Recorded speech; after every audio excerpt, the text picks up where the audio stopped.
C'est bon, tu as trouvé? Je suis en train de chercher. Il y a l'écoute. C'est. Il y a la chute. C'est micro-là différemment ici.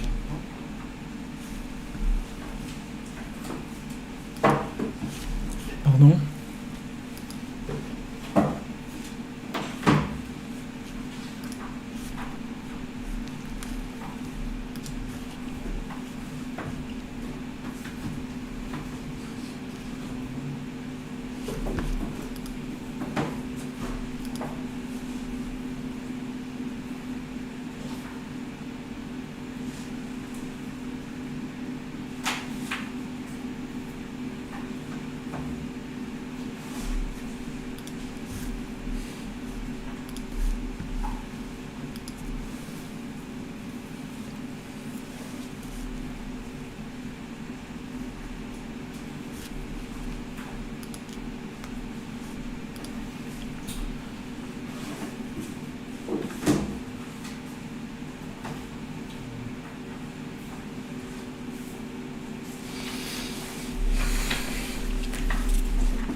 Qu'est-ce qu'il y a 8 heures demain?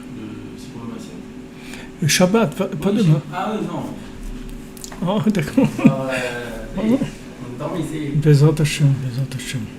Moi, juste après le net. Ah, juste après le net, c'est très bien. 8h30 on fait, c'est quoi? Les gens ils finissent. Après, je retourne à Kiryat Yovel. Ah, ok.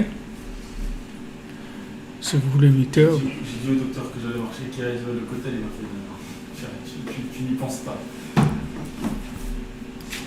Ah bon? Ouais, doucement. Ah ouais, il faut faire attention.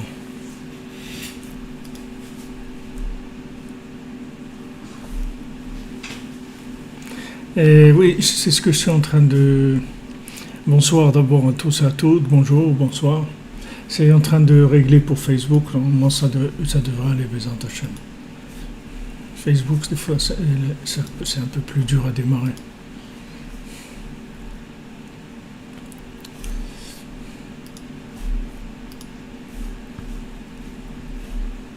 Voilà, on devrait être là.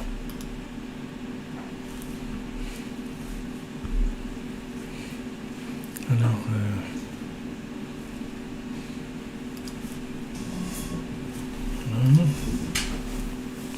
On a pas changé la photo, donc il faut ajouter une photo nouvelle.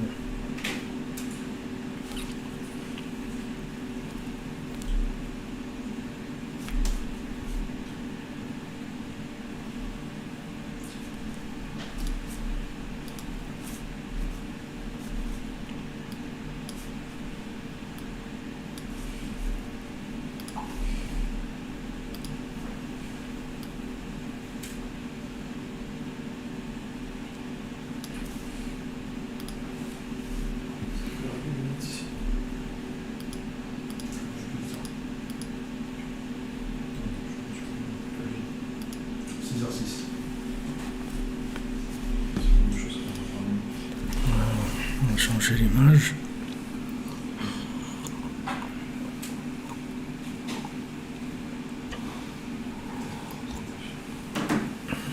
Ah, merci, merci Sandrine pour vos vœux de joyeux anniversaire. C'est vrai, c'est ce soir. Vœux anniversaire. C'est votre anniversaire? Ouais, 14 Nissan. Ma mère, elle me disait toujours. Elle disait, Amen. Elle disait toujours, tu m'as fait passer le CDR à la clinique. Bon, on s'est rattrapé depuis. Alors, où est-ce qu'on est? On est dans une route de Pessah. Ouais. À la Chazaïn, je crois qu'on était. C'est à la Chazaïn.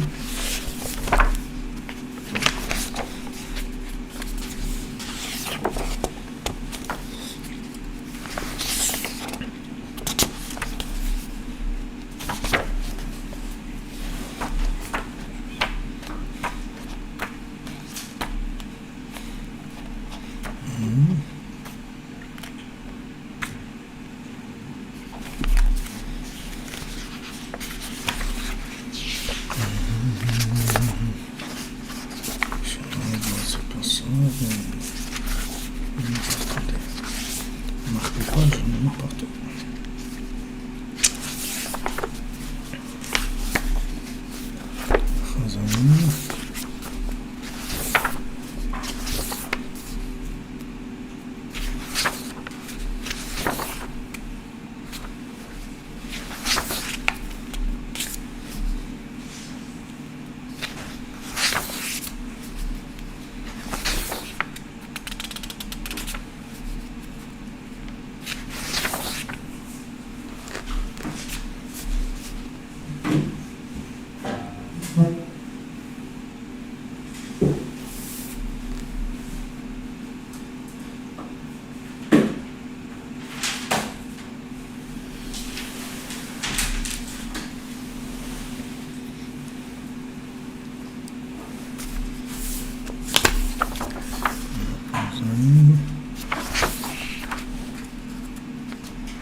Non, c'est pas Zaïn. Non. C'est pas Zaïn.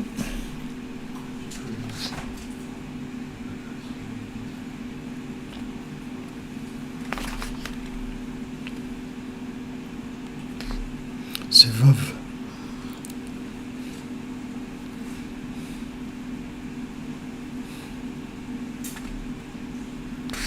Ouais, c'est Vav. Vav.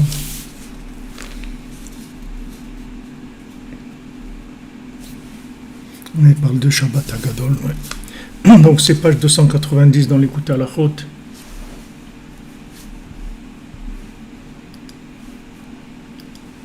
Oui, Pessah c'est 148 et comme Rabbeinu, ouais. Merci pour vos vœux de bon anniversaire, que pour vous tous aussi, que des bonnes choses, des bonnes nouvelles, de la santé, du bonheur, Bézant Hachem, de la joie de vivre. Le rapprochement au tzaddik, des mariages, des enfants, du shalom bayit, du bonheur, la joie de vivre, la joie de connaître Hachem, de connaître le tzaddik. Il n'y a pas une plus grande joie que ça.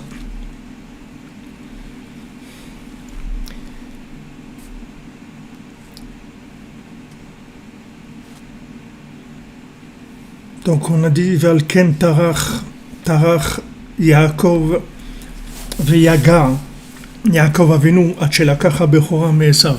C'est pour ça que Yaakov Avinu s'est fatigué pour prendre le libre arbitre, par le libre arbitre, pardon, pour prendre le droit d'aînesse à Esav. Parce que Esav il est sorti le premier et donc de droit il avait le droit d'aînesse.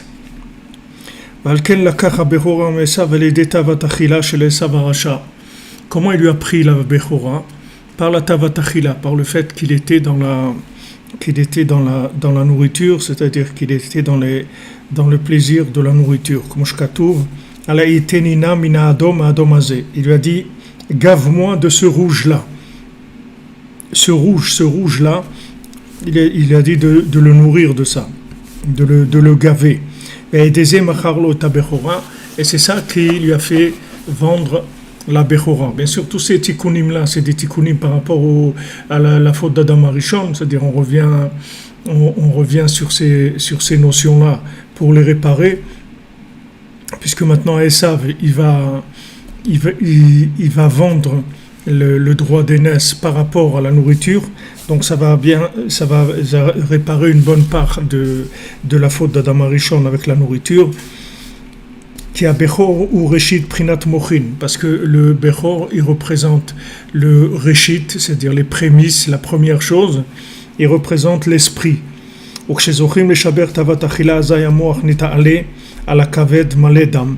quand on a le mérite de pouvoir se débarrasser de la ta'ava, de la nourriture, c'est-à-dire du plaisir de la table, comme on dit, alors l'esprit s'élève au-dessus du foie qui est plein de sang. D'accord, le foie, c'est l'endroit de Esav.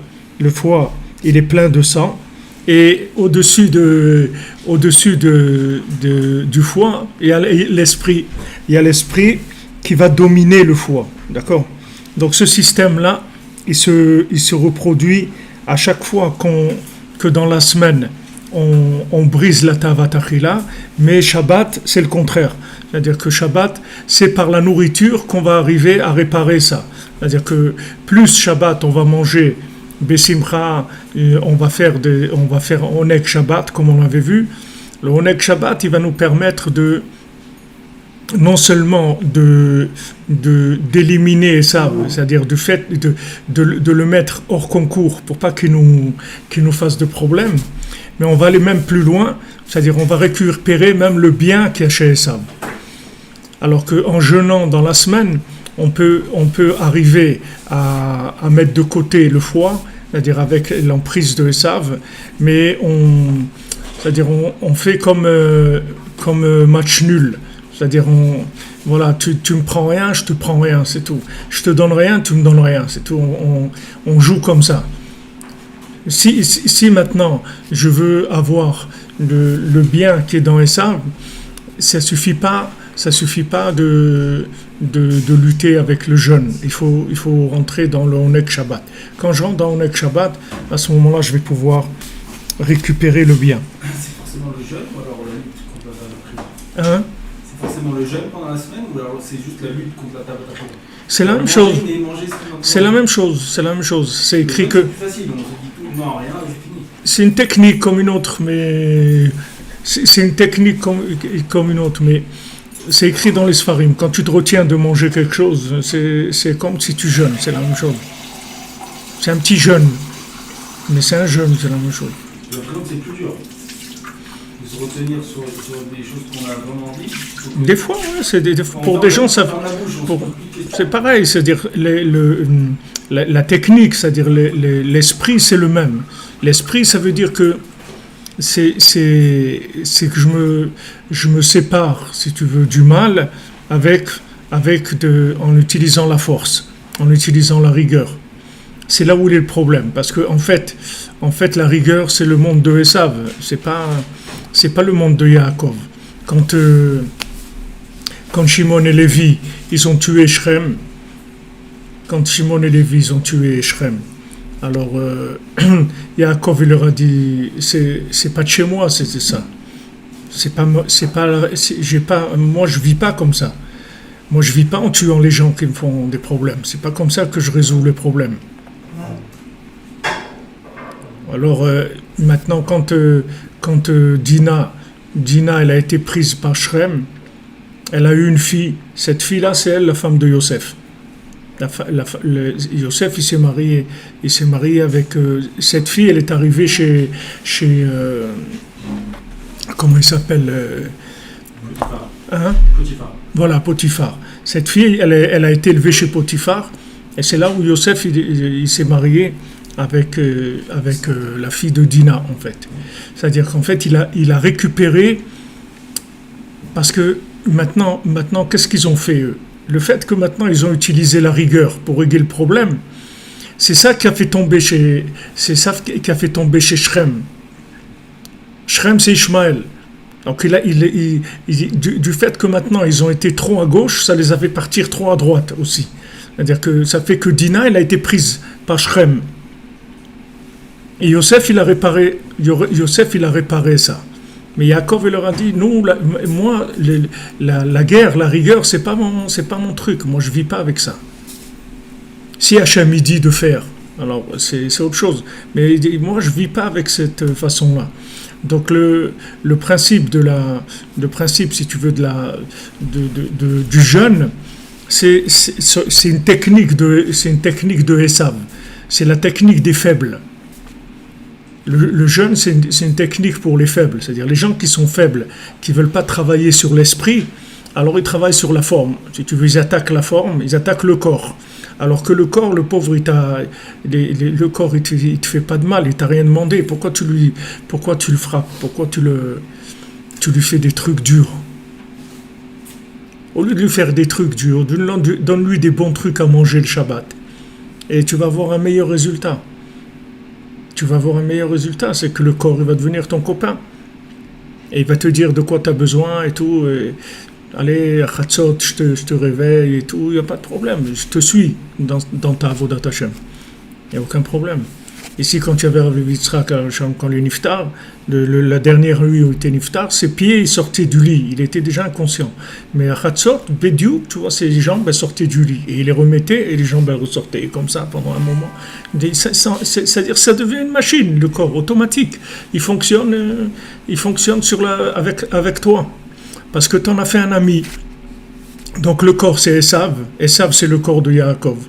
Maintenant, si tu utilises le jeûne, alors tu vas arriver à dominer le foie.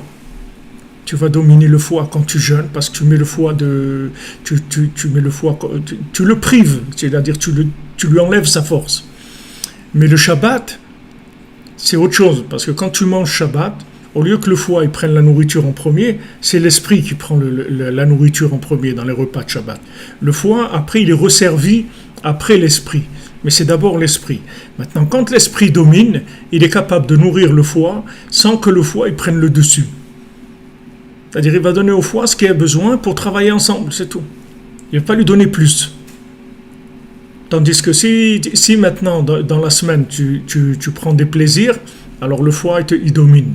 Quand le foie il domine, ça veut dire c'est la rigueur qui domine, et donc tu rentres dans la stara, tu rentres dans la stara des mouchim, c'est-à-dire l'esprit ne fonctionne pas, il voit rien, il n'arrive pas à réfléchir normalement. Alors dans la semaine, déjà une des choses qu'on fait, c'est d'acheter de la nourriture pour le Shabbat depuis le dimanche. On commence à acheter pour Shabbat. Ça fait déjà qu'on commence à se brancher et on va un peu inclure nos actions et ce qu'on va faire dans la semaine, dans le Shabbat. Et la nourriture qu'on va prendre dans la semaine, normalement, elle est secondaire par rapport au Shabbat. Rabbeinu dit dans l'Écoute Moran que normalement, dans la semaine, normalement le Shabbat, on n'a pas besoin vraiment de manger. Parce que c'est un jour où on pourrait prendre du plaisir qu'avec de la spiritualité. On n'aurait pas besoin de manger. Bémet Shabbat, tu peux rentrer dans une prière ou dans de l'étude, ou dans que tu peux passer tout le Shabbat là-dedans, c'est-à-dire sans avoir besoin de ces repas. Mais ces repas, on les prend pour la semaine, on ne les prend pas pour le Shabbat. Le fait qu'on mange Shabbat, 3 repas, que Bémet c'est pas 3, c'est 6, puisqu'on mange sur 2 pains. Chaque repas, Rabbeinu dit on mange sur 2 pains. Lechem Mishneh, ça veut dire dans chaque repas, il y a 2 repas. Alors les 3 repas de Shabbat, c'est compté comme 6 repas, c'est les 6 jours de la semaine. Donc chaque repas du Shabbat, en fait, c'est la première couche d'un jour de la semaine. Pour que quand tu viennes, en fait, quand tu viens manger, quand tu as fait les 3 repas de Shabbat, et quand tu commences à manger dimanche, en fait, tu as déjà mangé pour le dimanche. Tu as déjà mangé pour le lundi, pour le mardi, mercredi, jeudi et vendredi. En fait, tu as déjà mangé. C'est-à-dire que maintenant, ce que tu vas manger, tu vas juste rajouter sur ce que tu as mangé Shabbat. Mais si tu ne fais pas les repas de Shabbat, tu vas rentrer dans la semaine, tu vas être affamé. C'est-à-dire c'est la première couche que tu vas avoir besoin. Et là, tu vas, comme on dit, tu vas déchirer, c'est-à-dire la nourriture. Tu vas rentrer dans la nourriture à fond. Donc les repas de Shabbat, en fait, c'est une protection sur la tavatachila de la semaine. C'est pour nous protéger. Et ce qu'on gagne, c'est Oneg Shabbat. Oneg Shabbat, c'est-à-dire que tu vas retourner la chose, tu vas prendre maintenant tu vas rendre ton corps un ami. Ton corps, tu vas le rendre un ami. Au lieu qu'il soit un ennemi, que chaque truc que tu veux faire dans la spiritualité, il va te dire encore tes trucs là, les slichot, les trucs. Voilà, maintenant tu vas lui envoyer des matzot, du vin, des trucs. Tu vas le déchirer, tu vas lui envoyer des trucs. C'est inimaginable cette quantité de nourriture là du Seder de Pessah, est très très dur. Et si quelqu'un il habite en Routslaret, alors deux fois, il va remettre. C'est très dur pour le corps. Mais si maintenant tu t'habitues à vivre avec lui, sur le Shabbat, tu lui fais plaisir, il mange des bons trucs et tout. Alors il est d'accord, il dit bon, c'est pas quelqu'un qui me veut du mal, c'est quelqu'un qui me veut du bien. Alors ok, alors on va travailler ensemble, c'est tout. Alors ça c'est l'esprit de Esav. L'esprit de Esav, c'est-à-dire que si maintenant tu travailles sur ta vatachila, c'est-à-dire qu'au lieu maintenant de chercher avec la rigueur, de résoudre les problèmes avec la rigueur, tu vas essayer de les résoudre en cherchant le bien et en communiquant avec le bien pour éliminer le mal. Et à ce moment-là, ce que tu vas gagner, c'est que Esav, il va s'associer avec toi. Il va te dire, moi je suis avec toi, moi je suis ton ami, je suis avec toi, allez viens, qu'est-ce qu'on fait ensemble? Allez, on y va, on fait ensemble. Au lieu d'être contre toi, il va t'ouvrir les portes de l'Avodat Hashem. Mais ça, Yaakov, il est pas arrivé à ça. Yaakov, lui, il a attaqué dans le moment où il y avait beaucoup de rigueur. C'était très dur, parce que il y avait pas une maturité pour prendre les bénédictions de Esav de façon avec une discussion, c'est-à-dire de s'asseoir, de discuter, de dire voilà, regarde, en fait, le vrai premier-né c'est moi, c'est pas toi, et bon, bien que c'est toi qui sois né, mais sache que le premier-né c'est l'esprit, le deuxième c'est le corps, donc en fait, si on travaille ensemble, tu vas voir que ça va être bien pour toi, pour moi, etc. Il n'est pas arrivé, ils ne pouvaient pas dialoguer, ils n'étaient pas à ce niveau-là. Donc c'était la guerre, Esav il voulait tuer Yaakov, et pour lui il lui a volé les bénédictions, c'est tout ce qu'il voyait. Alors que Esav il doit donner les bénédictions à Yaakov, de lui-même. On ne doit pas lui voler, il doit les donner de lui-même. Il doit voir que c'est ça qui est bien pour lui.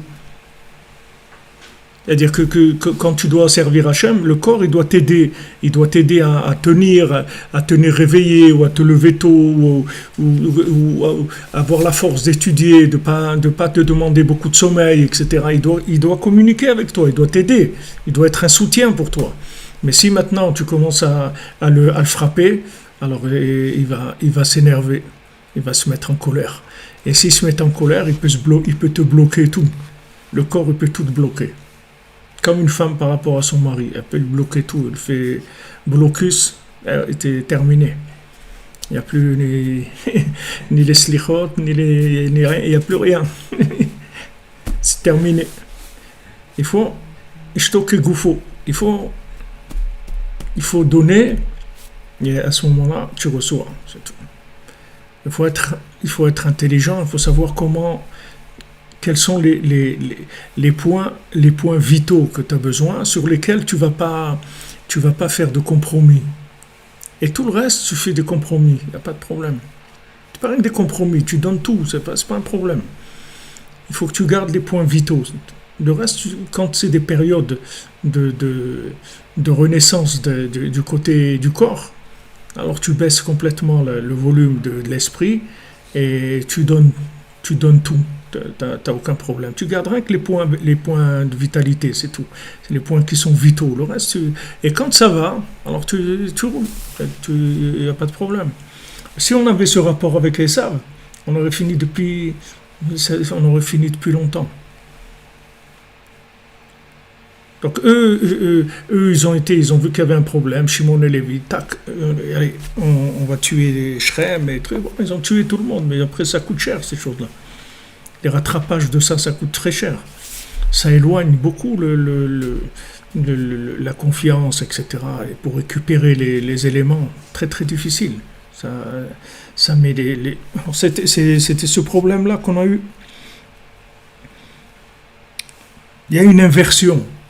Il y a une inversion de basique. Ce monde-là, il est inversé. Il sort à l'envers. Comme Esav, il est sorti le premier, ce monde, il sort aussi. Tout ce qu'il y a dans ce monde, c'est à l'envers. C'est-à-dire, ce qui est le premier, en fait, c'est le dernier.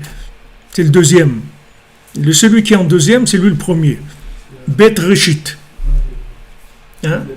Qui rentre en premier, en fait, il sort en dernier. Ouais, ça c'est ce qu'il dit Rachid, comme dans une éprouvette, là, comme ça. On met celui qui est rentré le dernier, il sort en premier. Mais ce monde-là, il y a deux réchites. Beth réchit. Il y a deux commencements. Il y a deux commencements. Il y a le commencement qui est juste avant le Beth de Bereshit, et il y a le commencement du Bereshit qui est la création. Donc c'est inversé. C'est-à-dire ce monde-là, dès qu'il commence le Beth de Bereshit, il s'inverse par rapport à l'autre. Et maintenant, il faut remettre tout à l'endroit. Maintenant, tu ne peux pas utiliser la rigueur pour remettre à l'endroit. C'est impossible. C'est impossible. Tu ne vas jamais arriver à mettre à l'endroit avec la rigueur. La rigueur, la seule chose qu'elle peut te permettre de faire, c'est de neutraliser l'effet négatif, c'est tout. Mais utiliser le positif, tu peux pas. Tu peux pas. C'est un choix. Tu peux construire une maison dans la rigueur. Tu peux construire une maison dans la rigueur, elle peut tourner. Moi, j'ai vu au Maroc, dans ma famille et tout, j'ai vu des familles tourner sur la rigueur. Si tu rentres, c'est l'armée. Il n'y a pas un qui bouge. Tu n'es pas bronché, tu n'entends pas. Rien. Il n'y a pas un qui bouge. Il y a des grandes maisons et tout, mais il y avait des ailes un peu comme ça dans la maison, des endroits où il y avait la femme et les enfants, les endroits où il y avait le père, les trucs et tout. Il n'y a personne qui bronche. Ok? Mais des femmes, comme on dit, soumises, trucs, ça ne bougeait pas. Le mari faisait ce qu'il avait à faire, personne ne discute et personne ne pose de questions. Il y a personne, il n'y a pas de discussion, il n'y a pas de... Seulement, il perd énormément parce que sa femme, elle ne l'aide pas du tout. Elle ne l'aide pas du tout. C'est-à-dire tout ce que sa femme peut lui donner dans Avodat Hashem, c'est-à-dire tout le côté qu'elle peut lui donner du concret dans l'Avodat Hashem, il l'a pas. Alors qu'il plane complètement. Il plane, c'est ce qui a expliqué qu'après tu as ce que tu as eu, c'est-à-dire qu'après les enfants, ils sont partis en vrille complètement, parce que c'est normal, le judaïsme ne descendait pas dans les pieds. Si la mère, elle participe pas, le judaïsme ne passe pas dans les enfants. Si on veut que les enfants ils prennent quelque chose, il faut s'occuper de la maman. Il faut être toujours avec la maman, sinon ça ne marche pas. Il faut que la maman elle soit d'accord avec le mari. Et pour ça, il ne faut pas hésiter à descendre, la chercher là où elle est. Là où elle est. Peu importe là où elle est. Regarde la princesse disparue. Il va dans les déserts, dans les trucs. Il sait que s'il ne la ramène pas, il n'a rien de toute façon. Alors tu as des points qui sont qu'on ne peut pas toucher, c'est Minatora, Hachem il a dit ça, ok, ça on ne touche pas. Mais le reste après, tu égalises là, tu arrondis les arbres, comme les arbres là, tu fais les branches, tu tailles pour que ça, il faut que ça passe. Il faut que les trucs qui passent, Bessimcha. Et Bessimcha, pas, bon, ok, fais ce que tu veux, va au man, et truc, allez, dégage avec ton man, et truc. Il faut que ça soit comme ça. Il faut qu'elle te fasse ta valise, et des brasseries. Il n'y a pas de... Tu pars comme ça. Tu pars pas comme ça. Il faut que ça se fasse dans la joie. T'accompagnes à l'aéroport. Il faut que ça se fasse dans la joie. Là, là, ça marche.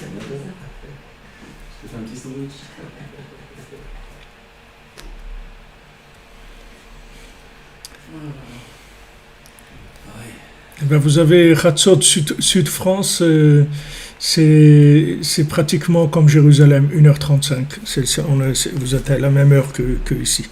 À part que 1h35 chez vous, c'est 2h35 ici, mais à 1h35 de Jérusalem. Vous êtes dans le même... on est dans les mêmes... Là, c'est 1h35. On vient de passer Hatzot il y a quelques minutes. Alors, la technique, si vous voulez, la technique que Rabbi Nachman il emploie, c'est une technique qui est très large, ça englobe beaucoup. Donc il ne faut pas s'attacher aux détails et être pointilleux sur les réussites, sur les petits détails. Il faut voir très large, très très large. Il faut pas regarder les réussites immédiates, avoir un résultat immédiat. Non, il faut que ça soit comme ça, etc. Il faut voir large, de manière à englober le maximum d'éléments. Parce que quand tu englobes pas un élément, tac, il part le... Tout à l'heure au cocktail, il y a un papa qui vient, qui me parlait et tout, qui me disait comment c'est difficile avec les enfants aujourd'hui. Il a un fils de 20 ans et c'est difficile, il n'arrive pas à le tenir, il n'arrive pas à faire de lui ce qu'il voudrait qu'il soit. Alors il sait pas du tout, le père il plane complètement, il sait pas du tout, il comprend rien. C'est-à-dire, je lui dis, il faut que tu saches que tu as 4 siècles d'écart avec ton fils au point de vue évolution. Donc si tu sais pas ce que c'est un iPhone, tu sais pas tes trucs et tout, t'es un vieux croulant, il peut pas parler avec toi. Alors il dit toujours à son père, mais toi t'es un vieux jeu, etc. Et le père il est dur avec lui. Il m'a dit tout à l'heure quand je fais l'abdikat Hametz, j'ai dit je te brûle à toi avec le Hametz. Il dit ça à son fils. Je dis, c'est beau ça, c'est beau. Si on est arrivé à ça, c'est la Torah, j'ai dit, c'est magnifique. Hein. C'est une nouvelle technique de rapprochement. J'ai dit, c'est quoi ces trucs-là? C'est quoi ces trucs-là? Il n'y a pas de dialogue, il n'y a rien du tout. Le bonhomme, il est parti. Mais ça, la nuit, il peut aller au Kodesh HaKodashim. Tu vois, du côté, il rentre là-bas au fond. Il m'a vu, il m'a dit, mais tu sais, si tu rentres au fond là-bas, tu vas recevoir des doses beaucoup plus fortes qu'ici. Là-bas, c'est très très fort. Et tout. Je dis, c'est bien, c'est bien. Je vois les doses, les overdoses, ce que ça donne après.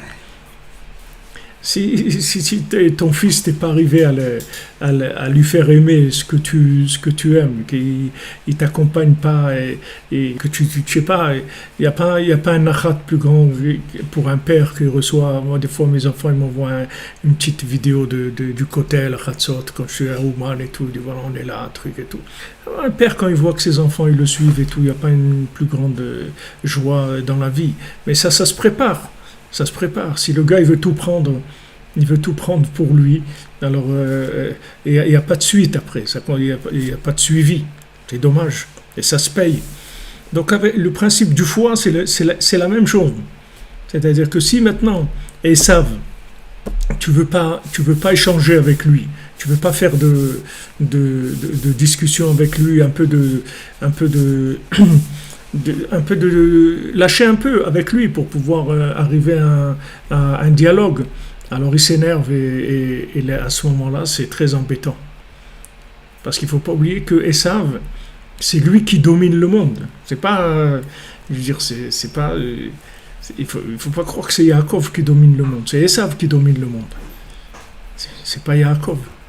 Yaakov, il domine le monde en fonction de son rapport avec Esav.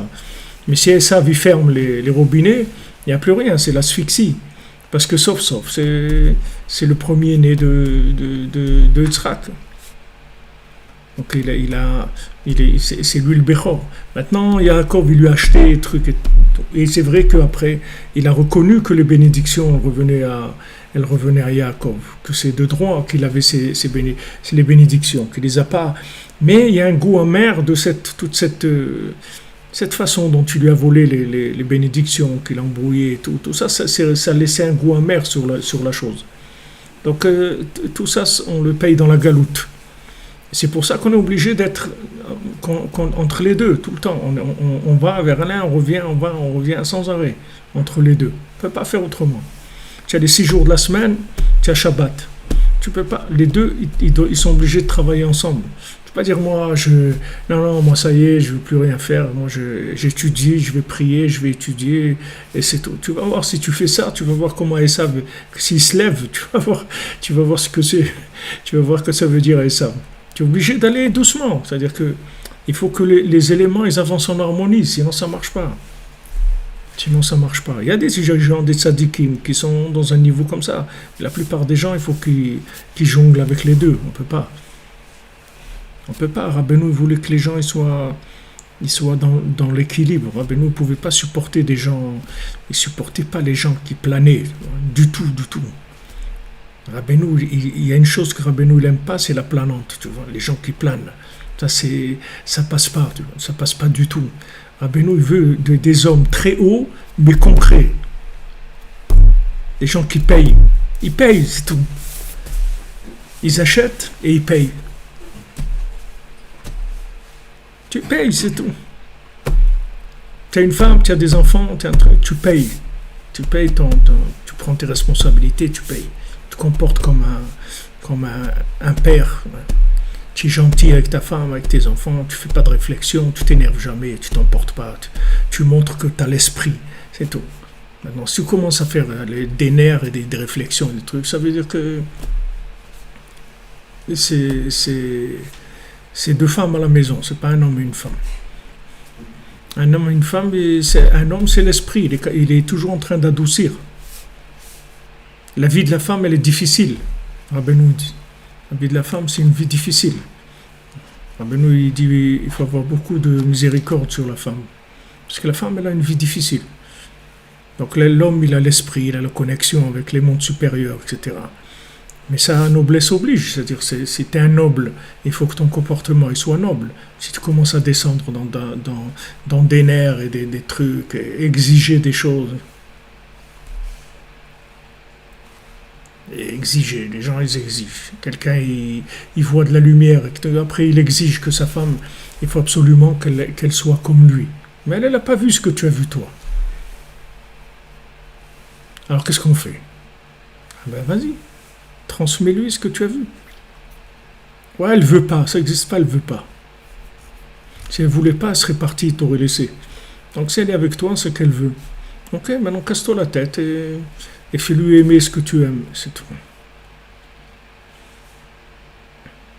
Comment on fait? Bah, tu te lèves la nuit, tu demandes à Hachem. Tu pleures, tu demandes à Hachem.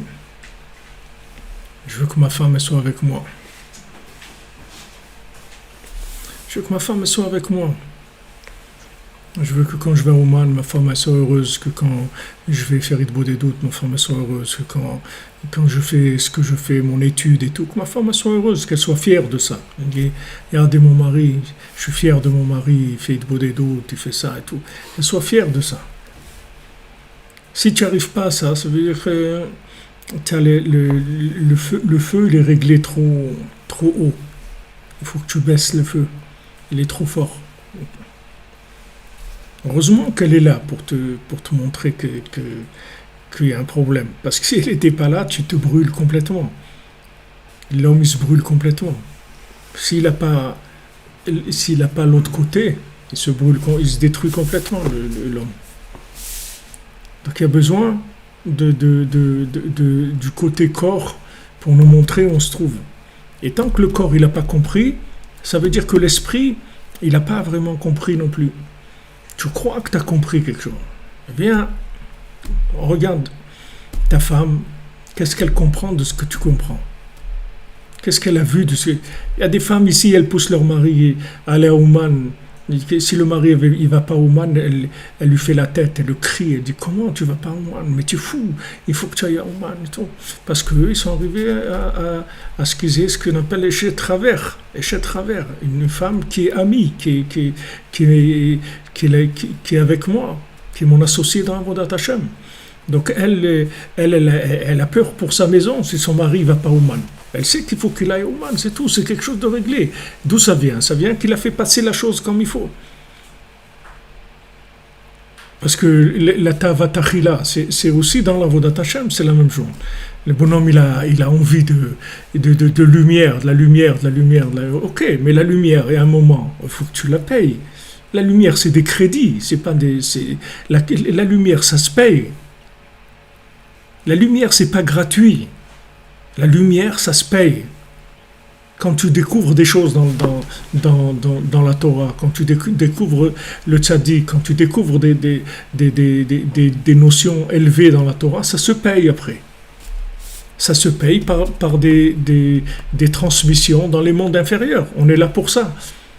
On n'est pas là pour aller dans les mondes supérieurs. On est là pour rentrer l'esprit dans la matière. C'est pour ça qu'il y a un monde matériel. Pour ça qu'Hachem il a créé le monde matériel. Donc tu ne peux pas ignorer la matière et dire les amis, salut les copains, moi je m'en vais. Où tu vas? Tu vas aller nulle part. Tu vas revenir à la case départ. Tu vas voir que tu vas aller nulle part. Si un homme ne s'occupe pas de sa femme, elle risque, elle, de s'occuper de lui, et là, ça va aller très très mal pour lui, le pauvre. Si elle s'occupe de lui, alors ça va être très dur. Donc il vaut mieux que tu passes du temps et pour s'occuper d'elle. Et que même s'il y a des choses que d'après son esprit, ce n'est pas des choses super, ça ne fait rien, on y va. On cherche la communication. Vous dites, je doute que Esav ressente quoi que ce soit. C'est sûr qu'il reçoit. Et qu'il ressent Esav. Je ne sais pas comment vous appelez, votre nom c'est de quoi tu te mêles, mais je doute que Esav ressente quoi que c'est sûr qu'il ressent. Toute chose, regardez, toute chose vivante, elle ressent. Même une plante, elle ressent. Maintenant, ils le savent, ça, qu'une plante, elle ressent. Ils le savent, ils ont fait des expériences avec des plantes, des plantes auxquelles ils ont dit qu'elles sont gentilles, qu'elles sont belles, qu'elles trucs, et ils ont vu comment elles ont poussé, des plantes qu'ils les ont criées, qui leur ont dit qu'ils ont. Donc, tout ce qu'il y a sur Terre ressent quelque chose, puisqu'il y a de la vie. Il y a de la vie partout, même dans le minéral. Pas que dans le végétal, même dans le minéral. Peut-être que maintenant dans le minéral, ils n'ont pas encore découvert. Dans le végétal, ils ont vu qu'il y a de la... Le japonais, là. Ouais. L'eau, il parle à l'eau. Ah, il voit après au microscope. Dans l'eau, ils ont vu. Mais de la pierre, moi j'ai... L'eau, c'est minérale. La pierre, qui ne paraît pas encore, mais ça va venir. En tout cas, tu vois que ça bouge, qu'il y a des langages, il y a de la musique aussi. Ils ont mis des trucs sur des plantes, des appareils avec des haut-parleurs. Et tu entends la musique des plantes, c'est-à-dire la musique que les plantes elles font. Donc tout le monde ressent des choses. Seulement, il faut faire descendre la connaissance, c'est tout. La connaissance, c'est beau. C'est magnifique si on la fait descendre. Si on ne la fait pas descendre, c'est comme de la drogue ou n'importe quoi. C'est la même chose. C'est la même chose. Quelle est la différence entre étudier de la Kabbalah et prendre des shoots de cocaïne? C'est la même chose. C'est la même chose. Si tu fais rien avec, qu'est-ce que tu fais avec?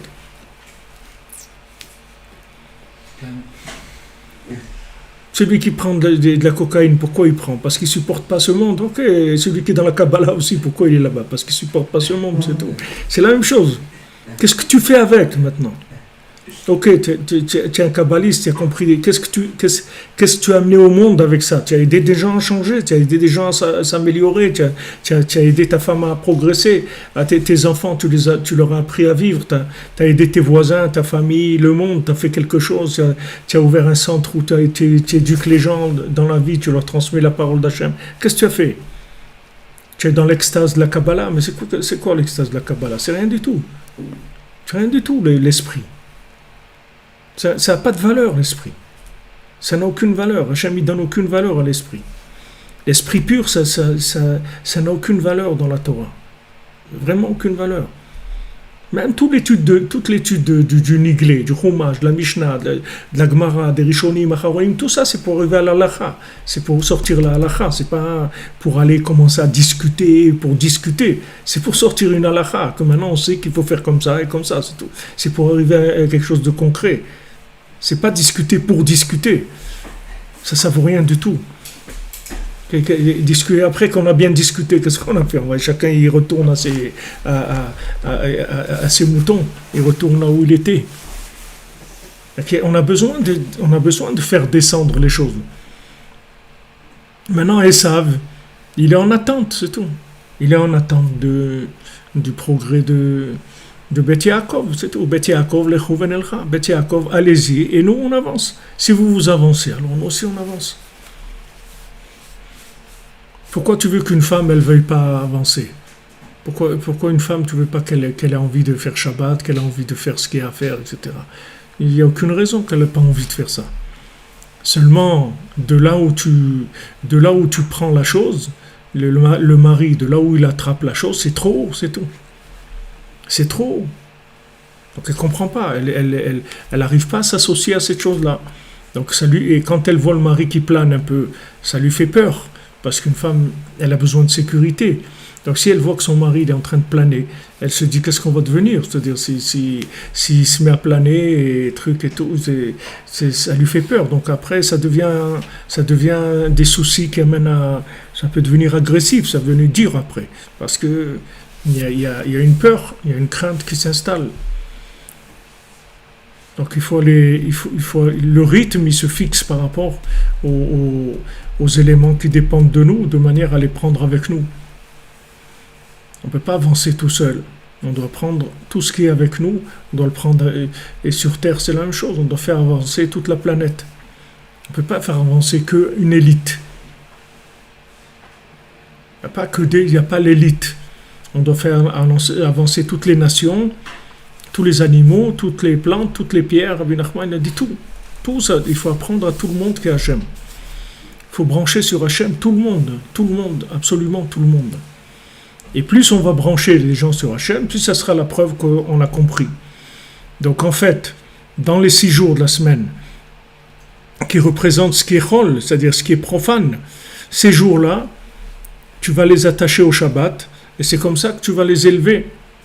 Et c'est comme ça que tu vas récupérer tout ce qu'il y a à récupérer qui se trouve dans la matière. Les 6 jours, tu vas rentrer dans la matière complètement. Parce que tu dois aller chercher des éléments qui se trouvent dans la matière. Et le Shabbat, tu les ramènes, in tashiv mi Shabbat raglecha. Tu ramènes les pieds que tu as mis dans la semaine, là où tu les as mis, tu les ramènes dans Shabbat. Tu les fais remonter le Shabbat. Et ça, c'est toutes les semaines comme ça, c'est ce travail-là. 6 jours, tu descends dans les profondeurs. Shabbat, tu remontes. À la surface, tu ramènes tout ce que tu as ramassé dans les fonds dans la semaine. Mais quand tu es dans les fonds, il faut faire attention de ne pas te faire attraper là-bas. Parce que si tu te fais attraper là-bas, alors tu ne peux pas remonter les choses vers le Shabbat. Donc tu dois descendre en restant connecté. C'est ça le travail qui se fait dans la semaine. Quand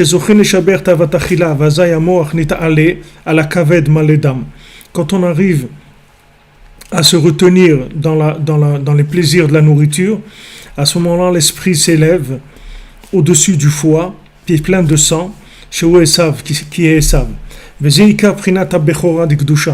Et ça, c'est ce qui s'appelle la Bechora de Gdusha, c'est-à-dire le droit d'aînesse dans la Gdusha. Chez Prinat Italut Amoach al Kol Aguf, qui est l'élévation de l'esprit sur tout le corps, qui est Amoach ou Reshit, Prinat Bechor, parce que l'esprit, c'est lui le premier. C'est lui le premier. L'esprit, c'est la chose principale, c'est-à-dire d'avoir un sens, que les choses aient un sens. Pourquoi je mange, pourquoi je vis, pourquoi je travaille, pourquoi je me marie, pourquoi j'ai des enfants, pourquoi... Il y a un sens à la vie, il y a un esprit. Mais quand maintenant le foie, il prend au-dessus de l'esprit, ça c'est les nerfs qui viennent parce qu'il y a tavatachila, c'est-à-dire il y a le désir, les plaisirs de la table, les plaisirs de la nourriture, ça fait que ça donne des nerfs parce que le foie il commence à être trop suralimenté, donc ça va donner des nerfs, ça va donner de la rigueur, ça va donner beaucoup de rigueur parce qu'il y a un vouloir de résultats immédiats. C'est-à-dire, il n'y a pas de patience, il n'y a pas de connexion au-dessus du temps. Tout se passe dans le temps et ça devient très pressé, très urgent. Tout devient très, très urgent. Alors, on veut un progrès urgent, on veut tout urgent. Tout, on veut que ça soit urgent. C'est-à-dire, d'urgence, tout, c'est urgent.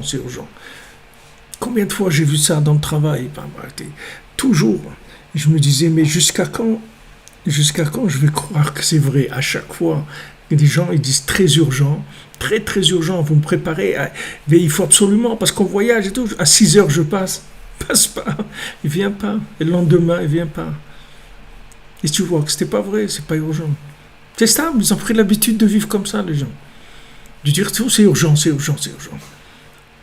Qu'est-ce qui est urgent? Non, on doit partir, on doit... À chaque fois, je voyais ça, je me disais, mais...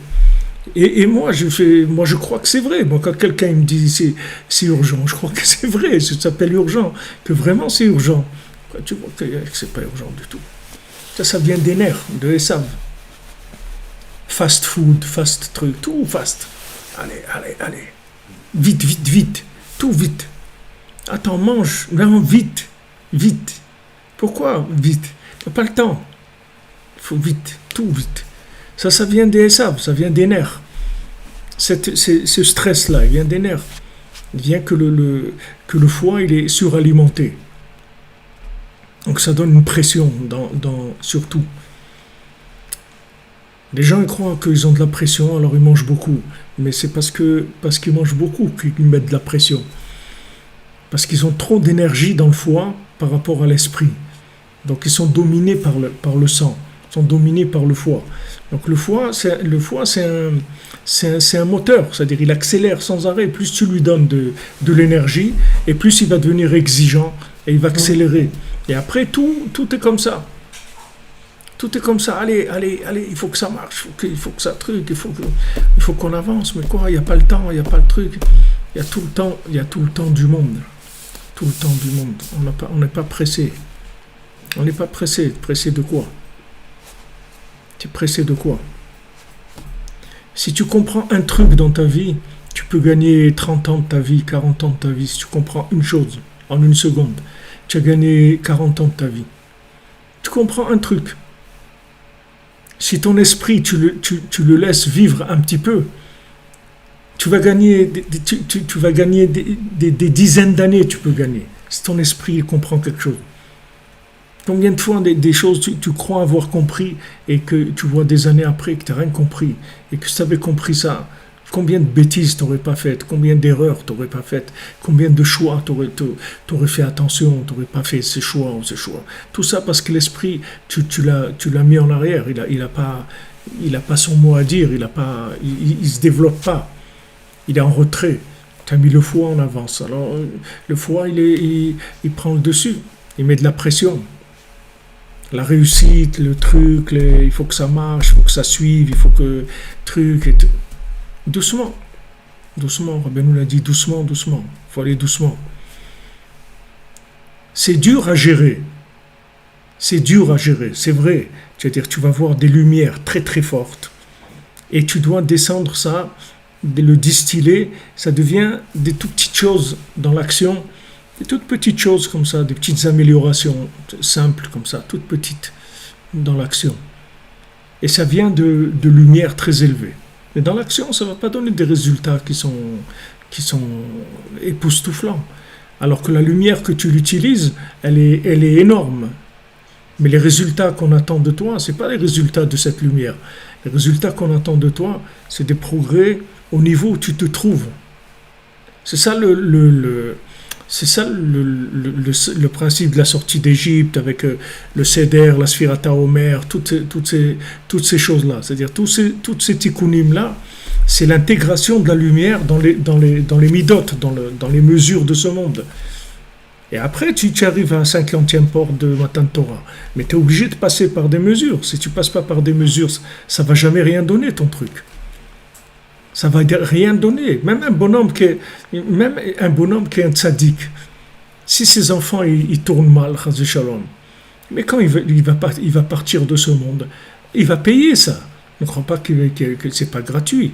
Si un bonhomme, ses enfants ils font des avérotes, on le met au Guéhinam, même si c'est un tzaddik. Il n'y a pas de truc. Parce que tu ne peux pas dire après moi le déluge. Il n'y a pas, ça n'existe pas ça. Ça n'existe pas. Il n'y a pas longtemps, il y a eu un massé comme ça en Eretz d'un fils comme ça. Je crois que les parents ils sont décédés dans un accident de voiture. Je ne sais pas qu'est-ce qu'il y a eu. Et toute une histoire que en haut, dans le tribunal, en haut, comme le fils il avait mal tourné et tout, donc ils ont accusé les parents et voulaient les emmener au Guéhinam, les parents. Alors que les parents c'était des gens très droits, dans la Torah, etc. Mais ils leur ont mis tout le dossier du fils. Maintenant, ils sont rangés en bas. Je ne sais pas qui est-ce qui a été voir le fils. Et ils ont vu que oui, que le fils, ils ont emmené des arguments qui montraient que le fils, il était en fait en train de progresser, etc. Donc, ils ont arrangé la chose. Mais ils se trouvaient dans une situation très difficile. Les gens qui dépendent de toi, s'ils dépendent de toi, tu es obligé de t'occuper d'eux. Tu ne peux pas dire, je vais faire mon truc à moi. Toi, tu es un maillon dans une chaîne. Le Rav Besançon, il nous disait toujours ça. Il disait une chaîne, elle a la force de son plus faible maillon. Si tu prends une chaîne, une grande chaîne, que cette chaîne, elle peut tirer, disons, 20 tonnes. Mais au milieu de cette chaîne, il y a un maillon qui peut tirer 200 grammes. D'accord? Donc cette chaîne-là, elle peut tirer quoi? 200 grammes, c'est tout. Passe à 300 grammes, déjà elle éclate à cet endroit-là, où il y a ce maillon-là. Donc tu peux pas dire, moi je fais ce que je veux. On est dans une chaîne. Si celui qui est derrière toi et devant toi, il n'avance pas, tu vas subir les conséquences de leur état, à eux. Tu ne peux pas dire, moi je vais sortir, je vais m'en sortir. Tu ne peux pas t'en sortir.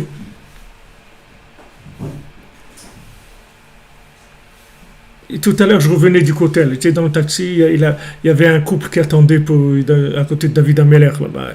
Ah, maintenant, à 2h du matin, c'est pas évident d'avoir un taxi. Des fois, tu peux rester une demi-heure là-bas. Alors, il m'a dit, ça ne te dérange pas, Vodara, avec les prêts? Ça me dérange. Et même si ça me dérange pas que ça me dérange. Tu les prends, c'est tout. Qu'est-ce que ça veut dire, ça me dérange pas? Qu'est-ce qu'on est en train de faire ici? Je vais laisser deux personnes comme ça sur le bord de la route la nuit. Pourquoi? J'étais assis devant, que ça me dérange qu'ils montent derrière, qu'ils les amènent là où ils doivent les amener. Quel est le problème? Il est où le problème? On est où? On est dans quel... On vit dans... Alors, il y a des gens qui nous attendent. Quelqu'un, son épouse, ses enfants, ils l'attendent. Ils attendent qu'il avance. Qu'il n'avance pas dans la recherche de la lumière, qu'il arrange dans l'alambic, qui transforme la lumière en comportement. Rav Levi Yitzhak, il disait que les Breslevers, ils avaient des femmes qui les respectaient énormément. Parce qu'ils voyaient la grandeur de l'homme, c'est-à-dire comment ces hommes-là, c'était leur épouse, elle était importante pour eux. C'est-à-dire ils faisaient tout ce qu'ils pouvaient pour qu'elle soit bien, qu'elle vive bien, qu'elle ait tout ce ils étaient très attentionnés, c'était des gens très attentionnés. Alors elle voyait que d'un niveau, c'était des tzadikim dans leur avodat Hashem. Elle le voyait, bien sûr, tous les soirs, Hatzot, et ils étudiaient jusqu'au matin, leur avodat Hashem, etc. Mais d'un autre côté, ils voyaient que c'était des gens qui étaient très, très humains. C'est-à-dire qu'ils étaient là, ils étaient sensibles au moindre besoin de leur épouse. La deuxième femme de Rav Levi Yitzhak, que nous, on a connue, la première, on ne l'a pas connue, elle est décédée avant que nous, on se rapproche de Breslev. Mais sa deuxième femme, elle parlait un peu le français. Elle parlait un peu le français. Alors des fois, quand on venait chez eux, alors des fois, elle nous parlait en français comme ça. Alors une fois, elle nous a dit, il m'a jamais crié. Il m'a jamais crié dessus. Jamais. Jamais il lui a crié dessus. Jamais. Il lui a crié, pourquoi tu n'as pas fait ça? Pourquoi tu as crié? Jamais. Alors les gens après ils veulent avoir des enfants qui sont cachers, des enfants dans la Torah, des enfants. C'est un comportement. On peut pas. Si on veut des enfants dans la Torah, si on veut qu'une femme elle prenne vraiment l'enseignement que le mari il a trouvé, il a découvert, il a appris. Il y a un comportement qui va avec. Il y a un mode d'emploi. Comment on emploie cette lumière là? Si maintenant tu as de la lumière, mais tu deviens pire qu'avant, alors tu as un problème. Si la lumière, elle t'a rendu plus cruel, plus nerveux, tu as un problème. Tu as vraiment un gros problème. C'est-à-dire, tu n'as rien compris, quoi. Ne crois pas que c'est de l'esprit, c'est du foie, c'est pas de l'esprit. C'est le foie de Esav, c'est pas de l'esprit du tout, parce que l'esprit, ça donne pas des nerfs. L'esprit, ça enlève les nerfs. L'esprit, ça donne de la miséricorde, ça donne pas des nerfs. Si tu as des nerfs, ça veut dire que tu es dans. C'est Esav. La Torah, c'est de la Torah d'Esav. C'est-à-dire que tu as vu du rouge, tu as dit, donne-moi, gave-moi avec ça, gave-moi. Alors, que tu vois des lentilles rouges ou que tu vois de la lumière de la Torah, c'est la même chose. Si maintenant tu es en train de gaver de trucs qui sont pas en rapport avec ce que tu es capable de distiller et d'intégrer et de retransmettre, donc il faut que tu baisses la dose. Baisse la dose. Regarde ton estomac, ce qui peut digérer, et par rapport à ça, tu fixes ta nourriture.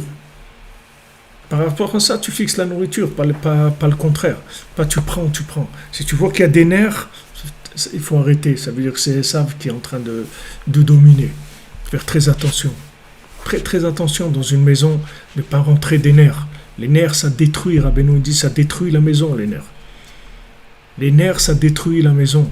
Des enfants qui voient des parents avec des nerfs, c'est des chocs, ça choque, ça traumatise de voir des gens s'énerver. Ça traumatise, maman, c'est des traumatismes. De voir des gens comme ça, et quelqu'un qui s'énerve, il perd complètement tout le côté, tout l'aspect divin qu'il y a sur son visage, il le perd. Il a un visage animal, c'est horrible. C'est des choses horribles. Des enfants, ils grandissent là-dedans.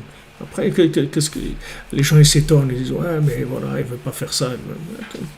D'où ça vient? Regardez d'où ça vient. C'est pas un enfant, il est là, un enfant, il est pur, il a pas de, il est pur, il est là. Ce que tu lui dis, il va le faire. Il n'y a pas de problème. Ce que tu lui montres, il va le faire. Si tu l'aimes, tu t'occupes de lui. Il n'y a aucune raison qu'il aille chercher ailleurs. Vraiment aucune. Il dit voilà. Aval keshechaz v'shalom mitgaber Esav shua kaved al hamoach sur l'esprit chez elle yede kaas abal yede tavat achila. C'est le kaas qui vient du plaisir de la nourriture. Zeprinat bechora di sitra chara. Ça s'appelle le droit d'aînesse du côté négatif. Shechaz v'shalom Esav shu prinat kaved malé dam, que chaz v'shalom Esav, qui est le foie, qui est plein de sang, notel la bechora v'mem shala, il prend le droit d'aînesse et il prend le pouvoir. Ou moshel alamo chaz v'shalom. Voilà, il domine l'esprit chaz v'shalom. Il vient dominer l'esprit. Et ça, il domine l'esprit, c'est-à-dire que le côté de l'émotion, le côté sanguinaire, il prend le dessus. De ça que vient tous les exils que les idolâtres ils dominent le Ham Israël. Tout l'exil du Ham Israël vient de ça. Tout l'exil. Tout l'exil vient de ça. Donc il ne faut pas imaginer quelqu'un, il croit qu'il a étudié la Torah, il connaît de la Torah, et il a des tefs, il a des super tefs kasher, il a de la cacheroute, il achète la matzah shmoua et les trucs et tout.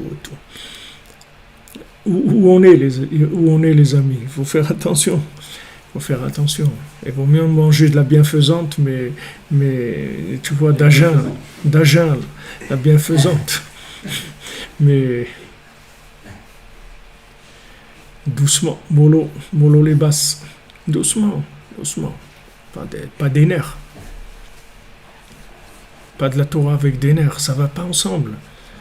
C'est écrit dans la halakha qu'un enseignant qui a des nerfs, tu n'as pas le droit d'apprendre la Torah chez lui. Pas le droit d'apprendre la Torah chez lui.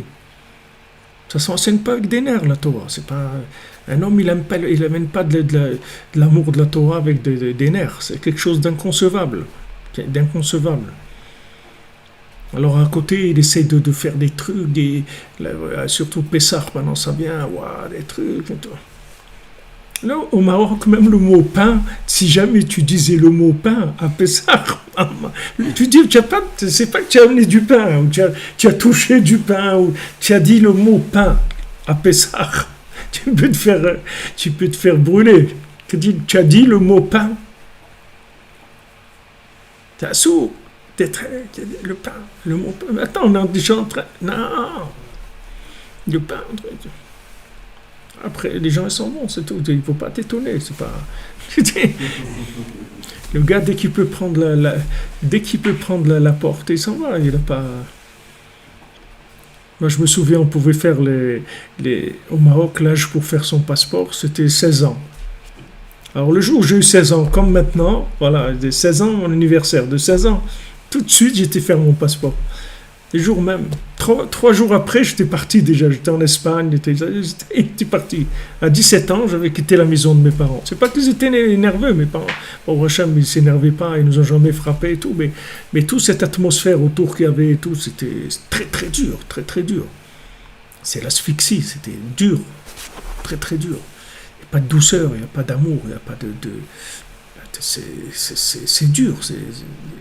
Comment tu veux vivre comme ça, la Torah? Il te dit, voilà, l'exil vient de ça. Tu envoies les gens en exil avec les nerfs. Tu exiles les gens avec les nerfs. Tu les exiles. Tu les fais quitter même si la chose, même s'ils te disent c'est vrai, mais ils s'en vont. Même si c'est vrai, c'est pas qu'ils te disent c'est pas vrai. Ils te diront c'est vrai, la Torah c'est vrai, les tzadikim c'est vrai, tout ça c'est vrai. Seulement tu m'excuses, je m'en vais, c'est tout. Ils s'exilent les gens. Ils s'exilent parce qu'il y a eu des nerfs. La Torah avec des nerfs, c'est quelque chose d'horrible. Tu dis Rabbi Nathan Beferouche, c'est pas... il vous le traduit en des choses vécues, mais on n'enseigne pas la Torah avec des nerfs. On monte pas un foyer avec des nerfs, c'est tout. Les nerfs, tu les enlèves, c'est tout. Les nerfs, c'est quelque chose qui est assour mina Torah. On n'a pas le droit de s'énerver. On n'a pas le droit. Tu as des nerfs, tu te calmes, tu sors de la maison. Dès que tu vois que tu as des nerfs, tu sors, tu te calmes, tu reviens calme.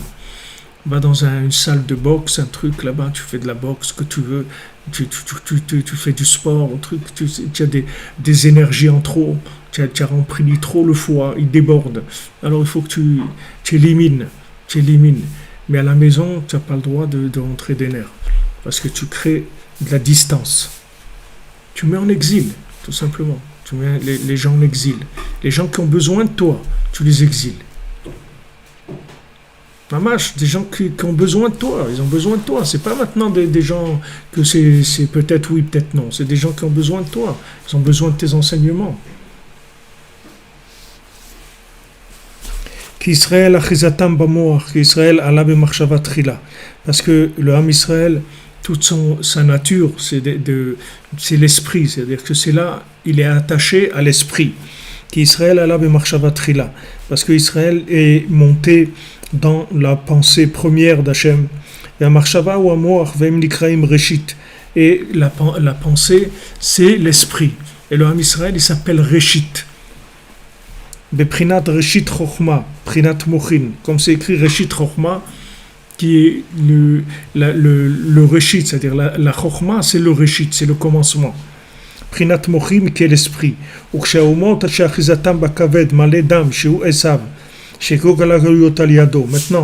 quand les nations qui ont une emprise dans le foie plein de sang, qui est Esav, que toutes les exils ils sont à cause de lui. Kamova, que Shem Sholtim al Israël, chas v'shalom, zeprinat itgavrut hakaved al amoach, chas v'shalom. Quand maintenant c'est Esav, c'est-à-dire l'Occident, il domine Israël, à ce moment-là, ça s'appelle que le foie, il domine l'esprit, chas v'shalom, demitaman tichbad avoda. Voilà, qu'est-ce qu'il y avait? Tichbada Avoda. C'est écrit Tichbada Avoda dans Paro. Qu'est-ce que c'est Tichbada Avoda? Tichbad, ça veut dire kaved. Le mot kaved, ça veut dire lourd en hébreu. Le mot foie, ça veut dire en hébreu, kaved, ça veut dire lourd. Tichbada Avoda, ça veut dire le travail, il est devenu lourd. Pourquoi il est devenu lourd? Parce qu'il n'y avait pas d'esprit dedans. C'est-à-dire le foie, il avait le dessus. Donc comme le foie il avait le dessus, c'est devenu le travail il est venu lourd. Donc les gens Les gens ils se demandent pourquoi c'est dur la parnassa, pourquoi c'est dur de gagner sa vie, etc. Alors il faut savoir que qu'est-ce qui rend le travail lourd, dur, c'est le foie. C'est le foie qui rend le travail dur. C'est-à-dire que si maintenant tu domines le foie avec l'esprit, le travail il va être très facile. Seulement quand tu laisses le foie prendre le dessus avec les nerfs, c'est-à-dire le foie il va donner des nerfs. Ces nerfs-là, ils vont énormément détruire la parnassa. Ça rend le travail difficile.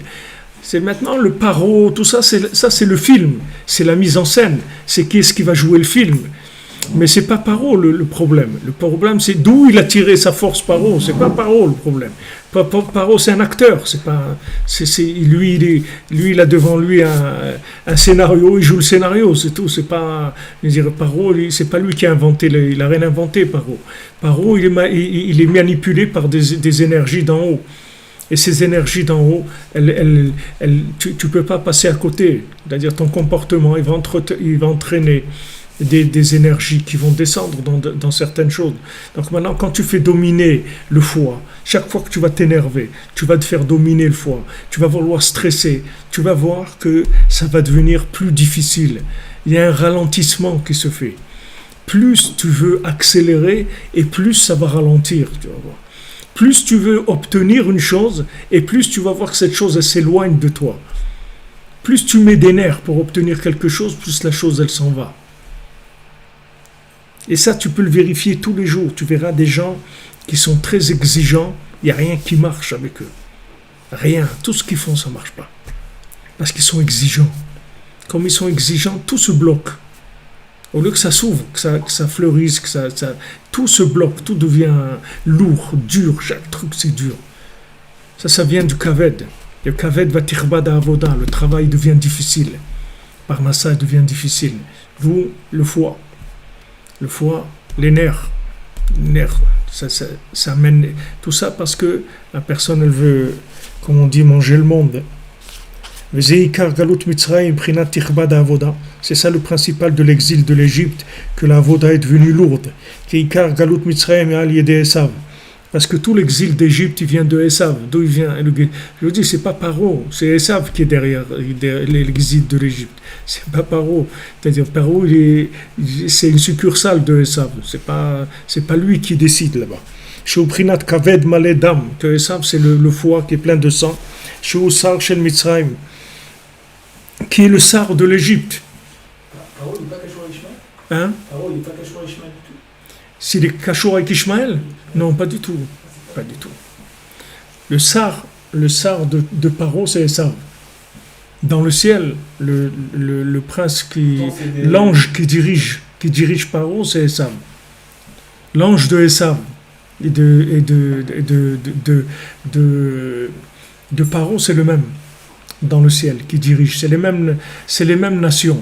C'est-à-dire, c'est juste dans l'apparence. Ils ont une apparence différente dans ce monde.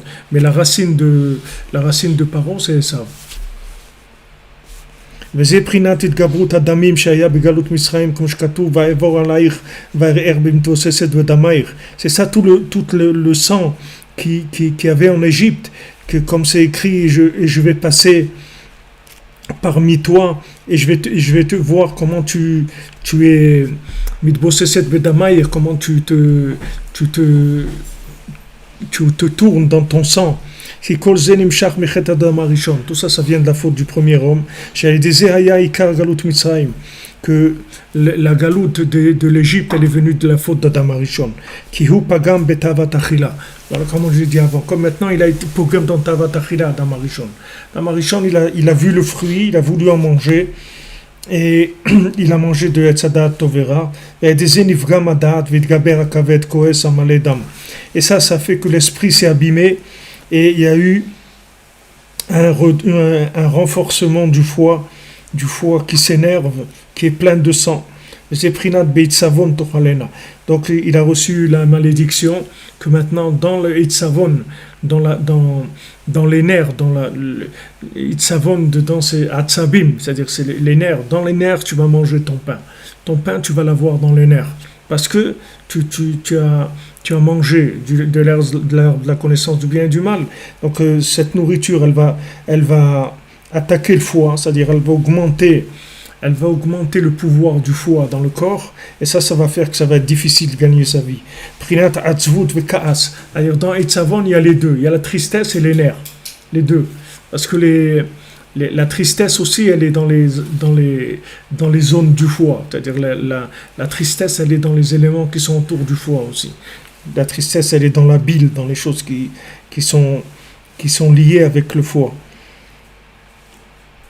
Vekaas abba mikaved ou troll. Voilà, il dit la rate. Le foie et la rate. La tristesse, elle vient de la rate. Et c'est ça le sang de Nida, c'est-à-dire le sang que les femmes elles ont dans leur cycle, ça vient de la faute d'Adam Arishon. Avant, c'est-à-dire s'il n'y avait pas eu ça, la femme elle n'aurait pas ce cycle du sang. Ce sang-là, il vient de cette faute qui s'est répercutée, etc. היינו בחינת התגברות הדמים, שזה עיקר יציאת מצרים כדי לבטל זוהמת הנחש ולהיטהר מן הדם נידות. Et toute la sortie d'Égypte, c'était d'annuler la morsure, le poison du serpent, et de se purifier de ce sang-là négatif. Chez Tumat Mitzrayim Kamova, qui est l'impureté de l'Égypte. Nimsa que chez Zochim chez Idgaber Amoach Alakaved, Zeprinat Bechora Dikdusha.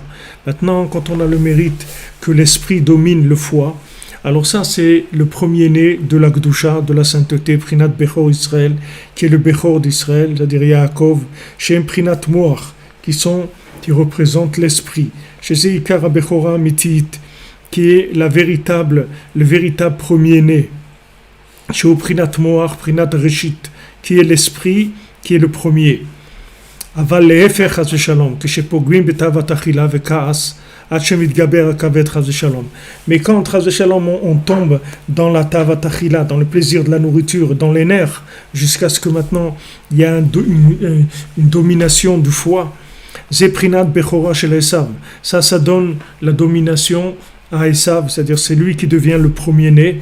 Chez Alédézé kol hagalouyot, ça entraîne tous les exils, parce que si lui passe en premier, ça veut dire que ça déplace tout le monde sur terre. Si lui il passe en premier, tout le monde est décalé, tout le monde est déphasé, parce que lui c'est pas le premier, il doit pas être le premier. Mais si maintenant Yaakov il se comporte pas comme il faut, alors c'est Esav qui est en premier. Et si Esav il est en premier, cette inversion là, elle entraîne l'inversion de toute la planète, c'est pas de lui. C'est-à-dire tous après ils sont inversés, tous les gens ils sont inversés sur terre. Il n'y a personne qui a sa place. Ki bechor ou prinat malchut, parce que le premier-né, celui qui a le droit d'aînesse, il a le pouvoir, c'est lui qui a le pouvoir. Comme afani bechor et nehu, comme c'est écrit, moi aussi je le placerai comme bechor, ça veut dire comme roi. Maintenant, quand il y a le pouvoir de la sainteté qui vient du côté du Ham Israël, qui s'appelle Bechor Dikdusha, le premier-né de la Gdusha, et le contraire.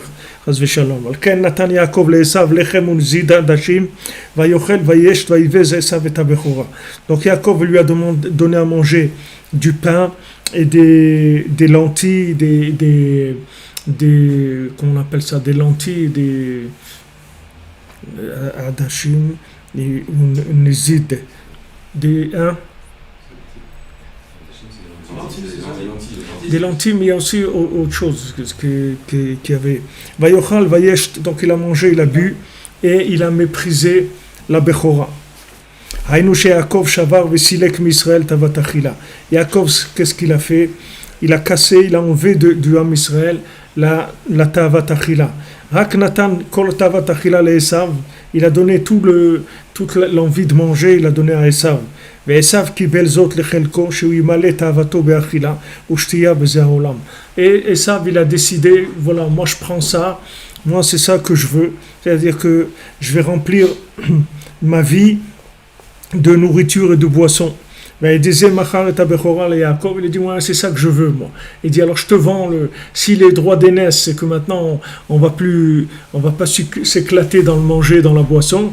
Donc ça prends-le pour toi. Moi je veux prendre la nourriture et la boisson, c'est ce qui m'intéresse. Qui silek atzmo min hamoach shel Israël. Il s'est complètement détaché de l'esprit de Yaakov. Qui shuv en lo shum chelek bahem machar shesilko betavat achila mehem v'natnu lo. Maintenant, il n'a plus du tout il n'a rien à voir avec Yaakov, puisque maintenant il s'est détaché de lui en allant vers la tava de la nourriture.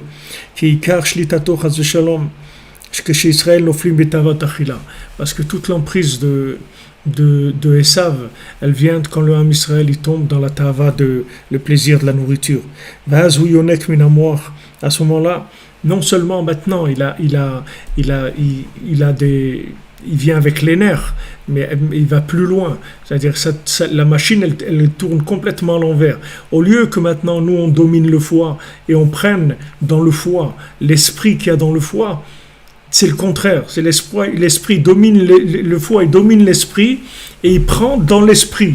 C'est-à-dire que l'esprit il le met au service du foie. Alors que le foie tout seul, il n'aurait jamais pu faire tout ce qu'il a à faire. Maintenant, il va annexer de l'esprit dans son domaine à lui. Et maintenant, il prend le droit d'aînesse pour lui. Alors que normalement, il ne devrait pas diriger. Comment il va diriger ? C'est le foie. Il ne peut pas diriger, il n'a pas d'esprit. Non. Il a complètement dominé l'esprit et il a pris une partie de l'esprit pour lui. Et avec cette partie d'esprit qu'il a pris, avec ça, il va dominer. Avec ça, il va dominer. Comme Rabbeinu dit dans la Torah Aleph, dans le Koutei-Moharan. C'est-à-dire que maintenant, tout le chen, la chashivut, tout est tombé chez lui. Et ça, il a tout pris, la grâce, l'importance, tout est parti là-bas. Parce que la Torah, elle est cachée, elle n'est pas révélée. L'esprit de la Torah, il est caché. Pourquoi il est caché ? Parce que le foie, il a dépassé la dose qu'il devait avoir en tant que foie et il a été mangé l'esprit. C'est-à-dire il a pris à lui-même de l'esprit. C'est-à-dire que maintenant, normalement, des plaisirs qui devraient être simples, c'est-à-dire un plaisir, ça devrait s'appeler un plaisir, ça devait être quelque chose de simple. C'est devenu des trucs hyper compliqués, avec beaucoup d'esprit dedans. D'où ça vient tout cet esprit qu'il y a dans toutes les tavot qu'il y a dans le monde? Normalement, la tava, c'est quelque chose de pachout. Quelqu'un, il a la tava de ça, ok. Il a dû prendre du plaisir. Mais normalement, le plaisir, c'est quelque chose de basique, de simple. Maintenant que c'est devenu un art, le plaisir. Un art. C'est-à-dire que c'est des trucs, il faut aller apprendre et tout, comment on fait à manger, comment on fait ça, comment on fait des bateaux, de trucs, des maisons, une maison c'est pour habiter, une cuisine c'est pour faire à manger. Non, tout c'est devenu un art, c'est tout. Ça c'est l'esprit qui est rentré dans le foie. C'est-à-dire quand le foie il est devenu intelligent. Alors maintenant, au lieu que l'esprit il travaille pour aller là où il faut, c'est-à-dire aller dans des choses spirituelles, dans des choses évoluées, non. L'esprit s'est mis au service du foie. Alors tu vas voir des gens toute la journée, ils sont en train de se casser la tête comment faire des super trucs et des super cuisines et des super devantures et des super voitures et des trucs électriques et des trucs comme ça et des machines qui puissent faire ça et qui puissent faire en même temps ça et une machine à laver qui en même temps elle fait sèche-linge et qu'elle repasse et qu'elle fait tout. C'est-à-dire l'esprit il est venu, il travaille pour le foie. Il a pris l'esprit, le foie. Il a rentré. C'est pour ça que c'est tellement fort. Si c'était que du foie, il ne peut pas aller très loin. Il ne peut pas aller très loin parce que dès que la chose, dès que le plaisir il va se mettre en place, ça va être un plaisir très basique. Plaisir basique, ok, la personne non, là c'est des trucs qui tournent en rond, trucs avec de la finesse, de la recherche, des trucs incroyables. Il y a des restaurants, tu vas manger, il y a tout un truc et tout. Après, dans l'assiette, t'as un petit truc tout petit comme ça, tu vois, dans l'assiette. Mais tout autour, il y a toute une façon de présenter des trucs et tout dans l'assiette. Alors que tu vas manger dans un truc simple, il te donne un morceau de pain avec des œufs ou une salade ou un truc, tu manges. Mais là, tu as tout. La table, les verres, les assiettes, la façon de servir, l'ambiance, la musique et tout. Et en fin de compte, dans l'assiette, tu as un petit truc bien présenté comme ça, de côté, avec il n'y a rien. C'est-à-dire qu'en fin de compte, quand tu viens manger, quand tu vois ce que tu as mangé, tu n'as rien mangé du tout. Mais en fait, il y a tout. Les finales, ils vont même pas pour manger, ils vont pour l'ambiance, c'est tout. Ouais, c'est vrai.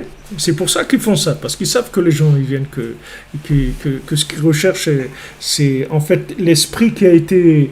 C'est l'esprit qui a été annexé par Esav. C'est ça que les gens ils vont chercher dans c'est le raffinement du plaisir. Et ce raffinement du plaisir, il est très très dangereux parce que il utilise, si tu veux, le besoin spirituel que la personne a.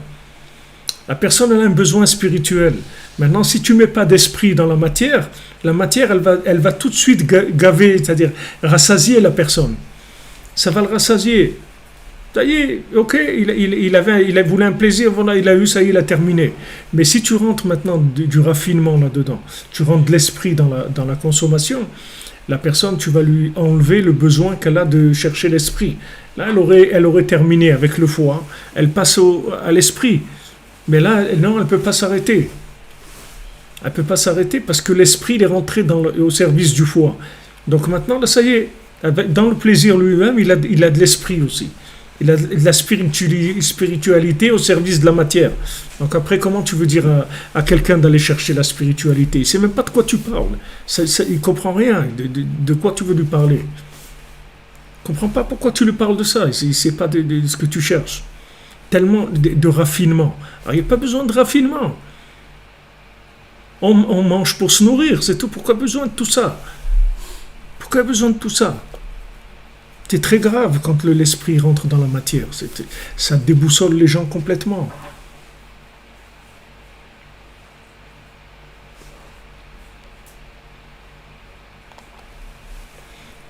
Voilà, une bonne halila avec des khobz, c'est tout.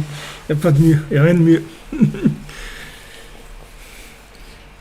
Vous comprenez où nous ont emmenés? Regardez où nous ont emmenés. Ils nous ont emmenés loin. Ce long way from home, ils nous ont fait partir très très loin des valeurs simples. Regardez qu'est-ce qu'il faut faire pour revenir vers ces choses-là.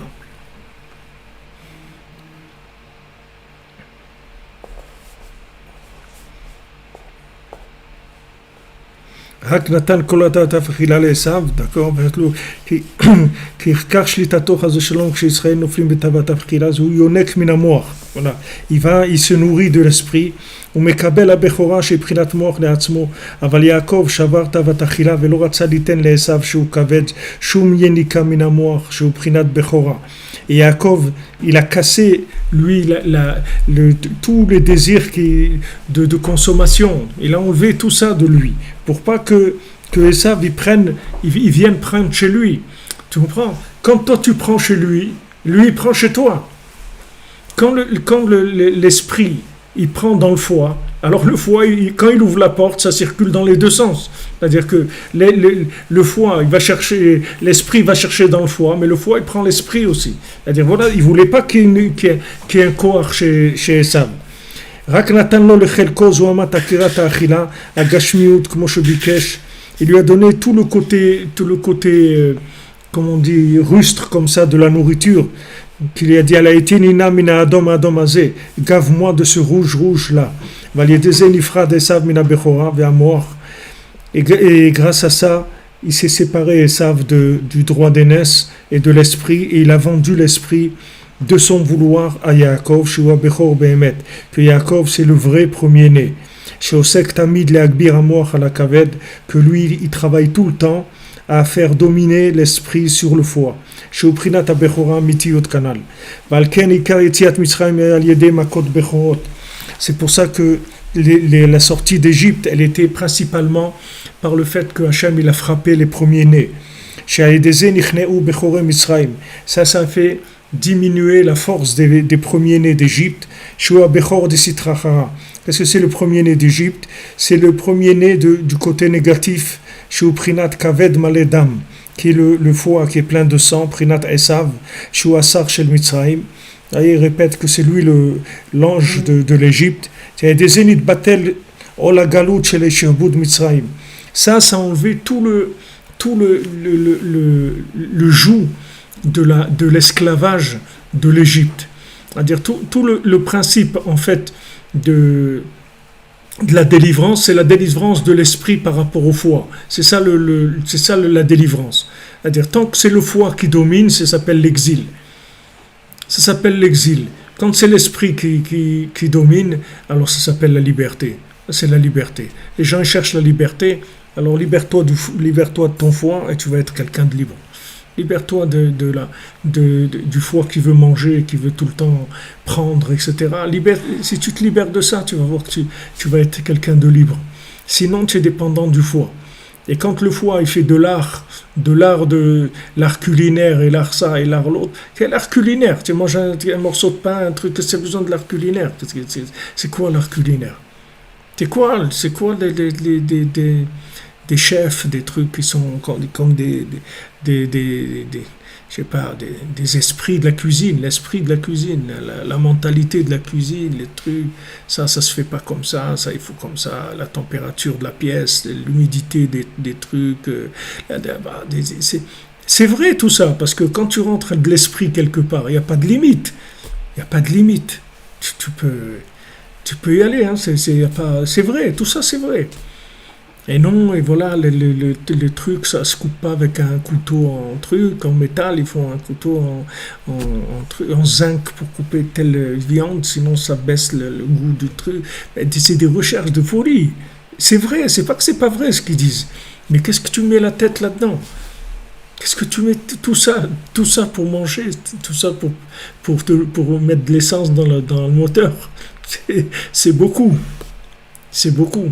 En fait, c'est l'esprit qui est détourné pour que la personne, sa tête, elle l'utilise pas pour autre chose. Sinon, elle va l'utiliser pour autre chose. Maintenant, après, quand les gens ils mangent ces choses-là, eux aussi, ça leur donne c'est la nourriture raffinée, etc.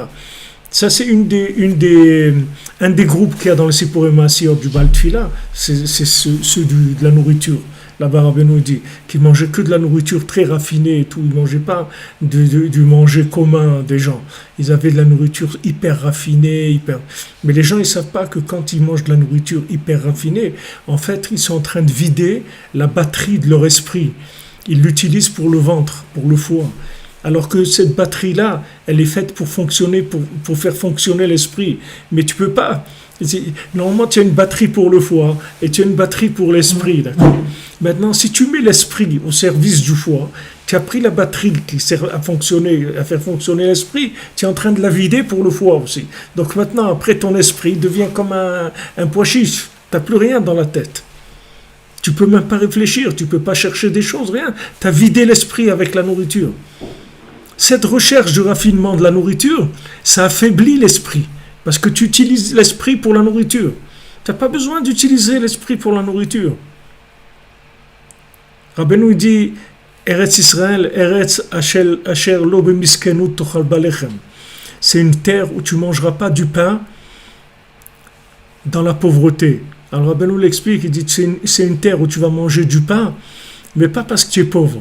C'est parce que tu n'auras plus ta vatachila. Parce que Eretz Israël, ça enlève la vatachila.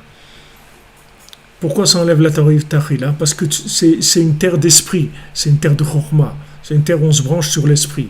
Donc quand tu te branches sur l'esprit, automatiquement, ça va simplifier la nourriture. Et tu vois que la nourriture israélienne basique, elle est très simple. C'est vraiment basique. Il n'y a pas il y a aucun raffinement. Maintenant, ils ont amené des trucs de partout, des trucs culinaires, et de la recherche, etc. Mais la nourriture israélienne de la rue, normale, elle est très simple. Les gens, ils mangent très simplement. Moi, quand j'étais ici pour faire ma bar mitzvah et en Eretz, je me souviens, la nourriture était très basique, très simple. Il n'y a vraiment aucun raffinement dans la nourriture. Il n'y avait aucune recherche. C'était vraiment manger parce que tu dois manger, c'est tout. Mais ils ne faisaient pas de ça un plat, comme on dit. Ils n'en faisaient pas un art. Maintenant, l'art de la cuisine et des trucs. Il faut mettre la viande dans un endroit fermé avec du persil qui reste là-bas 30 heures et après ça fait que le goût des... Mais qu'est-ce que j'ai besoin de tout ça?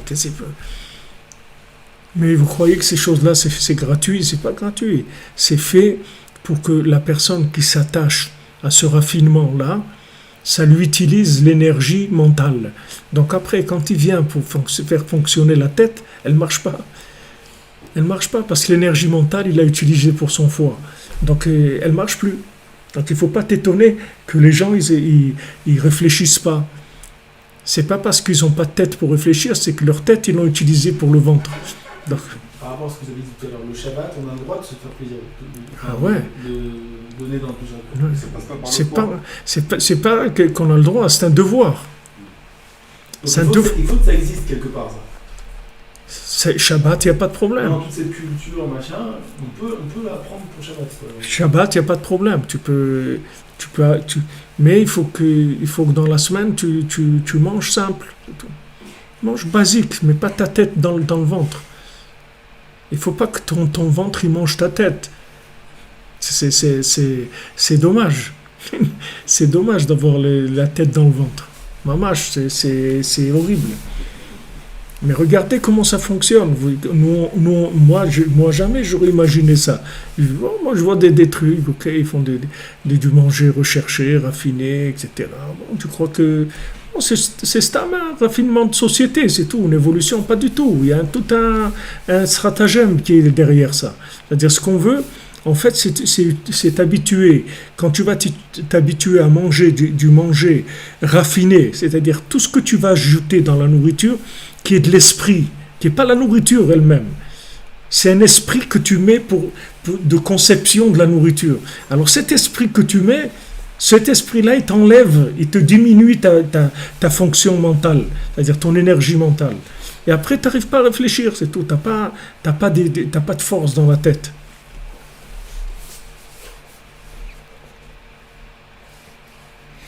Regardez ce qu'Hachem il a été obligé de faire. Il a été obligé de frapper les premiers-nés d'Égypte pour qu'on sorte. Tant qu'il n'y a pas ça, on ne sortait pas. Regardez toutes les plaies qu'il y a eu. Toutes les plaies qu'il y a eu, c'était des plaies qui étaient quand même assez impressionnantes. C'était dur. On n'est pas sorti. On est sorti que quand il a frappé ça. Quand il a frappé ça, c'est là où on est sorti. C'est-à-dire, tant que la personne elle n'est pas arrivée à ça, elle ne sort pas. Même si elle a attaqué d'autres choses. C'est ça qu'il faut attaquer. C'est cette chose-là qu'il faut attaquer. Et Rabbeinu il parle beaucoup de la nourriture. Rabbeinu a beaucoup parlé de la nourriture. Même Rabbi Nathan, il parle beaucoup de la nourriture comme étant quelque chose de très très important. C'est pas le travail de la nourriture, c'est quelque chose de très important. De travailler le lien de la nourriture dans la semaine et le Shabbat, c'est-à-dire Shabbat de manger comme il faut, des plats qui soient bons, etc. Et dans la semaine, de simplifier au maximum la nourriture, d'aller au plus simple. Rabbeinu, il a beaucoup parlé sur la nourriture, il a dit que c'est quelque chose de basique dans Avodat Hashem. Même lui, quand il a commencé Rabbeinu à faire Avodat Hashem, il a commencé avec ça. C'est écrit dans Sichot Haran. C'est avec ça que Rabbeinu commence. Il avalait le manger sans mâcher, pour pas sentir le goût de la nourriture. Après, son cou il gonflait comme ça, parce qu'il avalait tout, il mâchait pas du tout. Il a attaqué ça. Après, quand il a trouvé le lien de la Hitbodedut, alors Rabbeinu, après, il a toutes ces choses-là, il a plus fait attention. Mais au début, quand il était petit, c'était un enfant, quoi. C'était la première chose qu'il a attaqué, c'était ça, parce qu'il savait que si tout le chet d'Adam Arishon il était sur de la nourriture, ça veut dire que il y a là-dedans il y a toute l'emprise du mal. C'est-à-dire, tu crois que maintenant la faute d'Adam Arishon c'est le côté intellectuel qui voulait comprendre des choses, etc. Oui, mais tout ça s'est présenté comment? Ça se représentait comme un fruit à manger. C'est comme ça qu'elle a vu le fruit, qu'il était beau, et agréable à manger. Elle n'a pas vu un discours philosophique. Tu comprends? C'est pas un discours philosophique qu'il a présenté le serpent. Il a poussé vers quelque chose de la nourriture. De cette nourriture, il y a eu après tout. Mais c'est passé sur de la nourriture. Donc ça veut dire que dans la nourriture, il y a quelque chose de très très important. C'est-à-dire le concept de la nourriture, c'est extrêmement important. C'est pas quelque chose de secondaire. C'est-à-dire l'importance qu'on donne à la nourriture, c'est quelque chose de fondamental dans Avodat Hashem. Et s'habituer à manger simple. Nous, je sais pas, on a grandi chez nos parents, on mangeait simple. Les gens, je sais pas, ça n'existait pas tous ces trucs-là, compliqués. C'était simple, la nourriture, on mangeait parce que, bon, il fallait manger. On était à table, on mangeait soit de la viande, soit du poisson, mais simple. Il n'y avait pas d'esprit là-dedans. Et pas, on n'avait pas... Tandis qu'aujourd'hui, tu as des trucs incroyables dans la nourriture. La pâtisserie, les trucs, mais c'est des arts. Il faut que tu ailles à l'école des années pour apprendre à faire un croissant. Il faut que tu ailles à l'école pendant des mois. Tu apprends comment on fait un croissant. Et la pâte, et après tu la mets au frigo, et après ça, et après là-bas, et après tu le fais ça, et ça monte, ça descend, ça remonte, ça redescend, ça c'est quoi tout ça? Alors toi, tu crois que Stam, il faut en manger bien, c'est tout. Non, c'est pas ça. C'est qu'ils prennent l'énergie de l'esprit, qu'ils la mettent dans le manger. Et après, les gens, leur esprit, il est vide. Alors après, il naît des générations qui ne réfléchissent pas, qui n'ont pas de tête du tout, qui sont lancées à 200 à l'heure dans la vie, ils ne savent rien du tout, ne réfléchissent pas. Parce que la nourriture, elle influence énormément le comportement.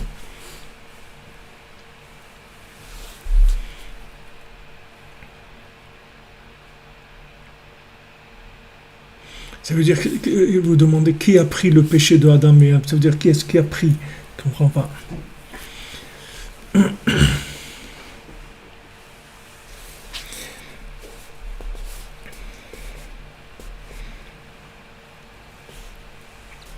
Alors, comme c'est écrit, tikhba d'avoda, comme on a dit au début, c'est-à-dire le travail, il est devenu lourd du foie. C'est-à-dire, le foie, il a rendu le travail dur, lourd.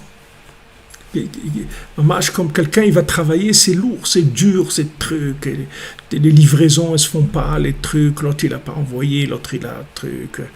Il a commandé une commande, ils ont oublié de mettre les boutons dans les trucs. L'autre, il a fait ça, ils ont des trucs incroyables. C'est lourd, comme ça. Ça vient du foie. C'est le foie qui fait ça. C'est incroyable comment ça marche. Comment tu vas imaginer que ça marche comme ça? Tikhba d'avoda, le travail devient lourd. À ce moment-là, ils ont été sauvés, les premiers-nés d'Israël. Donc Hachem, il a été obligé carrément de tuer les premiers-nés de Paro pour pouvoir libérer les premiers-nés d'Israël. Il y a eu un moment où ça s'est tranché comme ça. Béhémet, parce que c'était anticipé. Si ça n'avait pas été anticipé, alors ça serait bien passé. Mais comme la sortie, elle a été anticipée, alors ça a été obligé d'être violent. C'est-à-dire qu'il y a eu le pouvoir de la Gdusha, de la sainteté qui a dominé.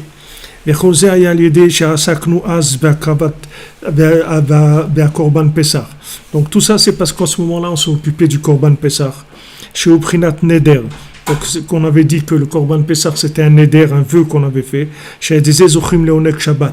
Grâce à ça, on rentre dans Onek Shabbat, dans le plaisir du Shabbat. Et des Emachneim Kolatsarim Verotfim. Que grâce au Onek Shabbat, on va repousser tous les tsarim, tous ceux qui veulent nous mettre dans l'étroitesse, dans la souffrance, et tous les gens qui nous persécutent, qui machneim hakaved legabé amor, parce que on va repousser le foie par rapport à l'esprit, qui est le fait de repousser les premiers-nés d'Égypte, ou Gdulat Etalut Bechor Israël, de faire remonter les premiers-nés d'Israël, Shem Prinat Moar Kanal. Vezé Shenoagim HaBechorim Letanot Berev Pessah. Et voilà pourquoi les premiers-nés, ils jeûnent la veille de Pessah. Voilà pourquoi ils jeûnent. Ki hachna'at hakaved legabé amor ol yadei ta'anit kanal. Parce qu'on avait vu que l'esprit il domine le foie, c'est-à-dire comment on fait soumettre le foie à l'esprit, c'est par le jeûne. On l'a dit, ou le jeûne, ou Oneg Shabbat. וזה שכתוב בקורבן פסח, על מצות ומרורים יאכלוהו. C'est ce qui est écrit pour le Korban Pessah, qu'on le mange sur les matzot, c'est-à-dire avec des matzot et des herbes amères. Qui Hashem Yitbarach ifli az chasdo imanu, vechen bechol dor vador. Parce qu'à ce moment-là, Kadosh Baruch Hu, il nous a fait des merveilles, une bonté merveilleuse, extraordinaire.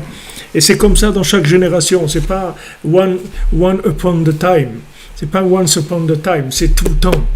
Maintenant, chaque génération, c'est la même chose. C'est la même histoire, elle revient tout le temps. C'est la même histoire, c'est la même chose qui revient. C'est-à-dire que dans chaque génération, il y a eu le même problème, il y a les solutions, c'est les mêmes. Et ça vient tout le temps, c'est de nouveaux examens.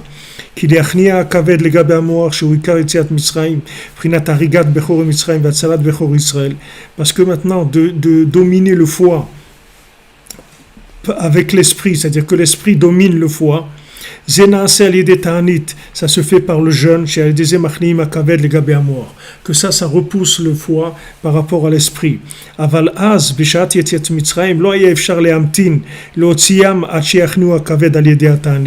maintenant, au moment de la sortie d'Égypte, on ne pouvait pas les attendre qu'ils dominent le foie avec le jeûne.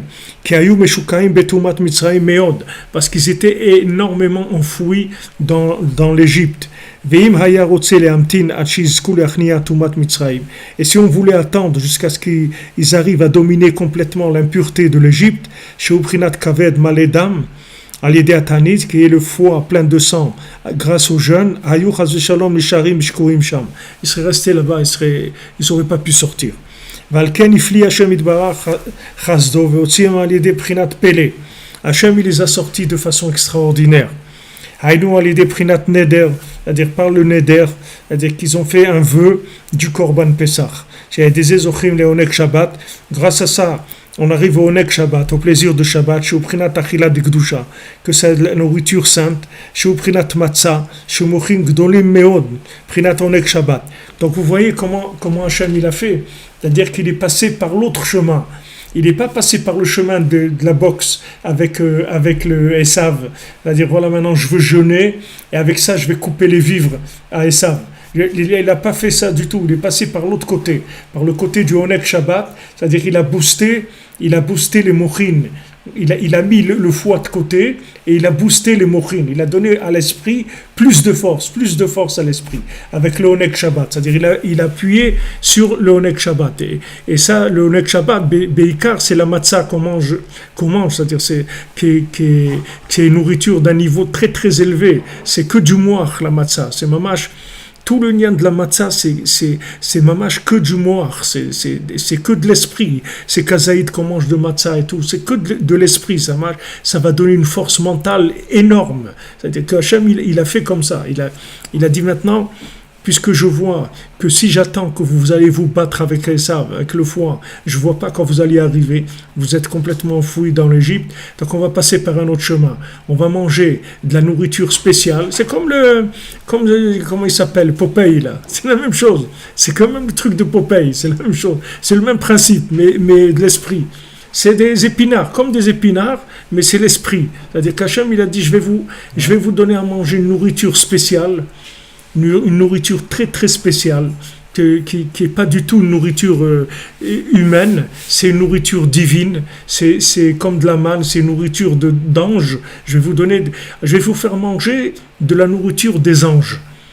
Et avec ça, vous allez booster votre esprit de façon phénoménale. Et ça va vous faire dominer le foie. C'est ça qui va vous faire dominer le foie. C'est-à-dire, je vais vous donner une force, c'est ce qu'il dit Pélé, quelque chose d'extraordinaire. C'est-à-dire, je vais vous donner une force mentale inhabituelle, qui n'est pas dans les normes, hors normes. Avec ça, vous allez dominer le foie. La matzah, c'est des mochin gdolim meod, c'est de l'esprit très très fort. Prinat Oneg Shabbat, le Oneg Shabbat, c'est le plaisir de Shabbat, c'est-à-dire qui est dans la matzah. C'est ça qui leur a permis de sortir. Chez Prinat Shabbat Agadol, chez Kodem Pessah. C'est pour ça qu'on appelle Shabbat Agadol avant Pessah. Qui Ikar Yetziat Mitzrayim à l'idée Prinat Shabbat. Parce que toute la sortie d'Égypte s'est faite avec le principe du Shabbat. V'zachu al yedei achila daika. Haïnou al-Idé Achilat Matzah, Shu Achilat de Gdusha. Et ils ont eu le mérite d'arriver à dominer le foie justement par la nourriture, par le fait qu'ils ont mangé de la matzah, qui est une nourriture sainte. Donc ça répare la faute d'Adam Arishon, puisque maintenant on va manger la matzah, qui est l'opposé du fruit de l'arbre de la connaissance du bien et du mal, puisque l'arbre de la connaissance du bien et du mal, c'est le développement de l'idée. C'est-à-dire, normalement, l'idée, l'esprit, tu le prends le Shabbat et tu le développes avec l'arbre de la connaissance du bien et du mal. Là, la matzah, c'est aplati complètement. On ne la laisse pas monter. On la laisse pas monter. Si elle monte, elle n'est pas cachère, les chametz. La matzah, c'est plat complètement. C'est-à-dire, c'est l'esprit basique. C'est de l'esprit shabbatique. C'est pas de l'esprit de la semaine. Il n'y a pas de gonflette dedans. Il n'y a pas de philosophie. Il n'y a pas de truc. Il y a pshitut, tmimut, c'est tout. Pashut, simple et intègre, c'est tout. Simplicité, intégrité, c'est tout. Pas des trucs compliqués. Simple. Tout simplifié. La matzah, c'est de la nourriture simplifiée complètement et à un niveau très élevé, bien sûr, puisque c'est une nourriture divine. Et grâce à ça, on a repoussé l'impureté d'Égypte, Mimirat Hacherboud chez la Kaved, l'amertume de l'esclavage du foie, Prinat Tichba d'Avoda, Kolze Zachou Alidé Neder Shou Korban Pessah. Tout ils ont été zochés grâce au Korban Pessah, c'est-à-dire à l'agneau pascal, Vezeshkatou Be Pessah, Al Matzot Umorim Yochlou. Sur les matzot, ils vont manger des matzot. Non, c'est-à-dire ils vont manger le Korban Pessah avec des matzot et des herbes amères. Qui a l'idée un Pessah, Shou Neder, Zochin et Matzah, Shou Nodek Shabbat. Parce que grâce au Pessah, qui est le Neder, on est zoché de la Matzah, qui est Onek Shabbat. Et des Machniim Akaved, Prinat Tichba d'Avoda. Shou Mirirut Hacherboud, qui est l'amertume de l'esclavage, Prinat Maror, qui est les herbes amères. Et Kolze Zochim al Yedé Achila de Gdusha Daika Kanal, Vezeu al Matzot Morim Yochlou. Donc tout ça, on y arrive par la nourriture dans la Gdusha, comme c'est écrit al Matzot Morim Yochlou. Vous allez manger l'agneau pascal avec des matzot et des herbes amères. Donc voilà, il est déjà 5h15 ici, on va continuer. Ça, Bezrat Hashem, on continuera pendant Chol HaMoed, c'est-à-dire tous les jours, on fera cours Bezrat Hashem, dimanche, lundi, mardi, mercredi, tous les jours en midi, on fera cours, ceux qui veulent venir, ceux qui écoutent sur Internet. Voilà. Les amis, ça amène toutes les brachot, toute la Géoula. Vous voulez que je vous dise si le vinaigre, non, c'est pas du vin. Vous dites vous voulez plus de vin, et je souhaiterais que vous me dites si le vinaigre dans ça, c'est du vin. Si c'est du vinaigre de vin que vous utilisez, il vaut mieux que vous utilisez du vinaigre d'alcool, c'est mieux. Et je voulais remercier tous les gens qui ont aidé pour Kimcha d'Episra, tous les gens qui ont aidé. Bon, Hachem, on a pu aider des centaines de pauvres grâce à vous, grâce à ce que vous avez donné. Bon, Hachem, Ashrechem, Ashrenu, vous pouvez même pas imaginer où c'est arrivé, cette aide-là, ces gens-là, si vous les voyez, vous serez vraiment joyeux d'avoir participé à leur Seder en Eretz Israël. Ashrechem, tous ceux qui ont participé, sachez que vous êtes en Eretz Israël, inclus dans le Pessah, dans le Seder, dans la Géoula de toutes ces familles-là. Merci pour tout. Que de bonnes nouvelles, passez une bonne fête de Pessah et on se retrouve à l'antenne dimanche à midi.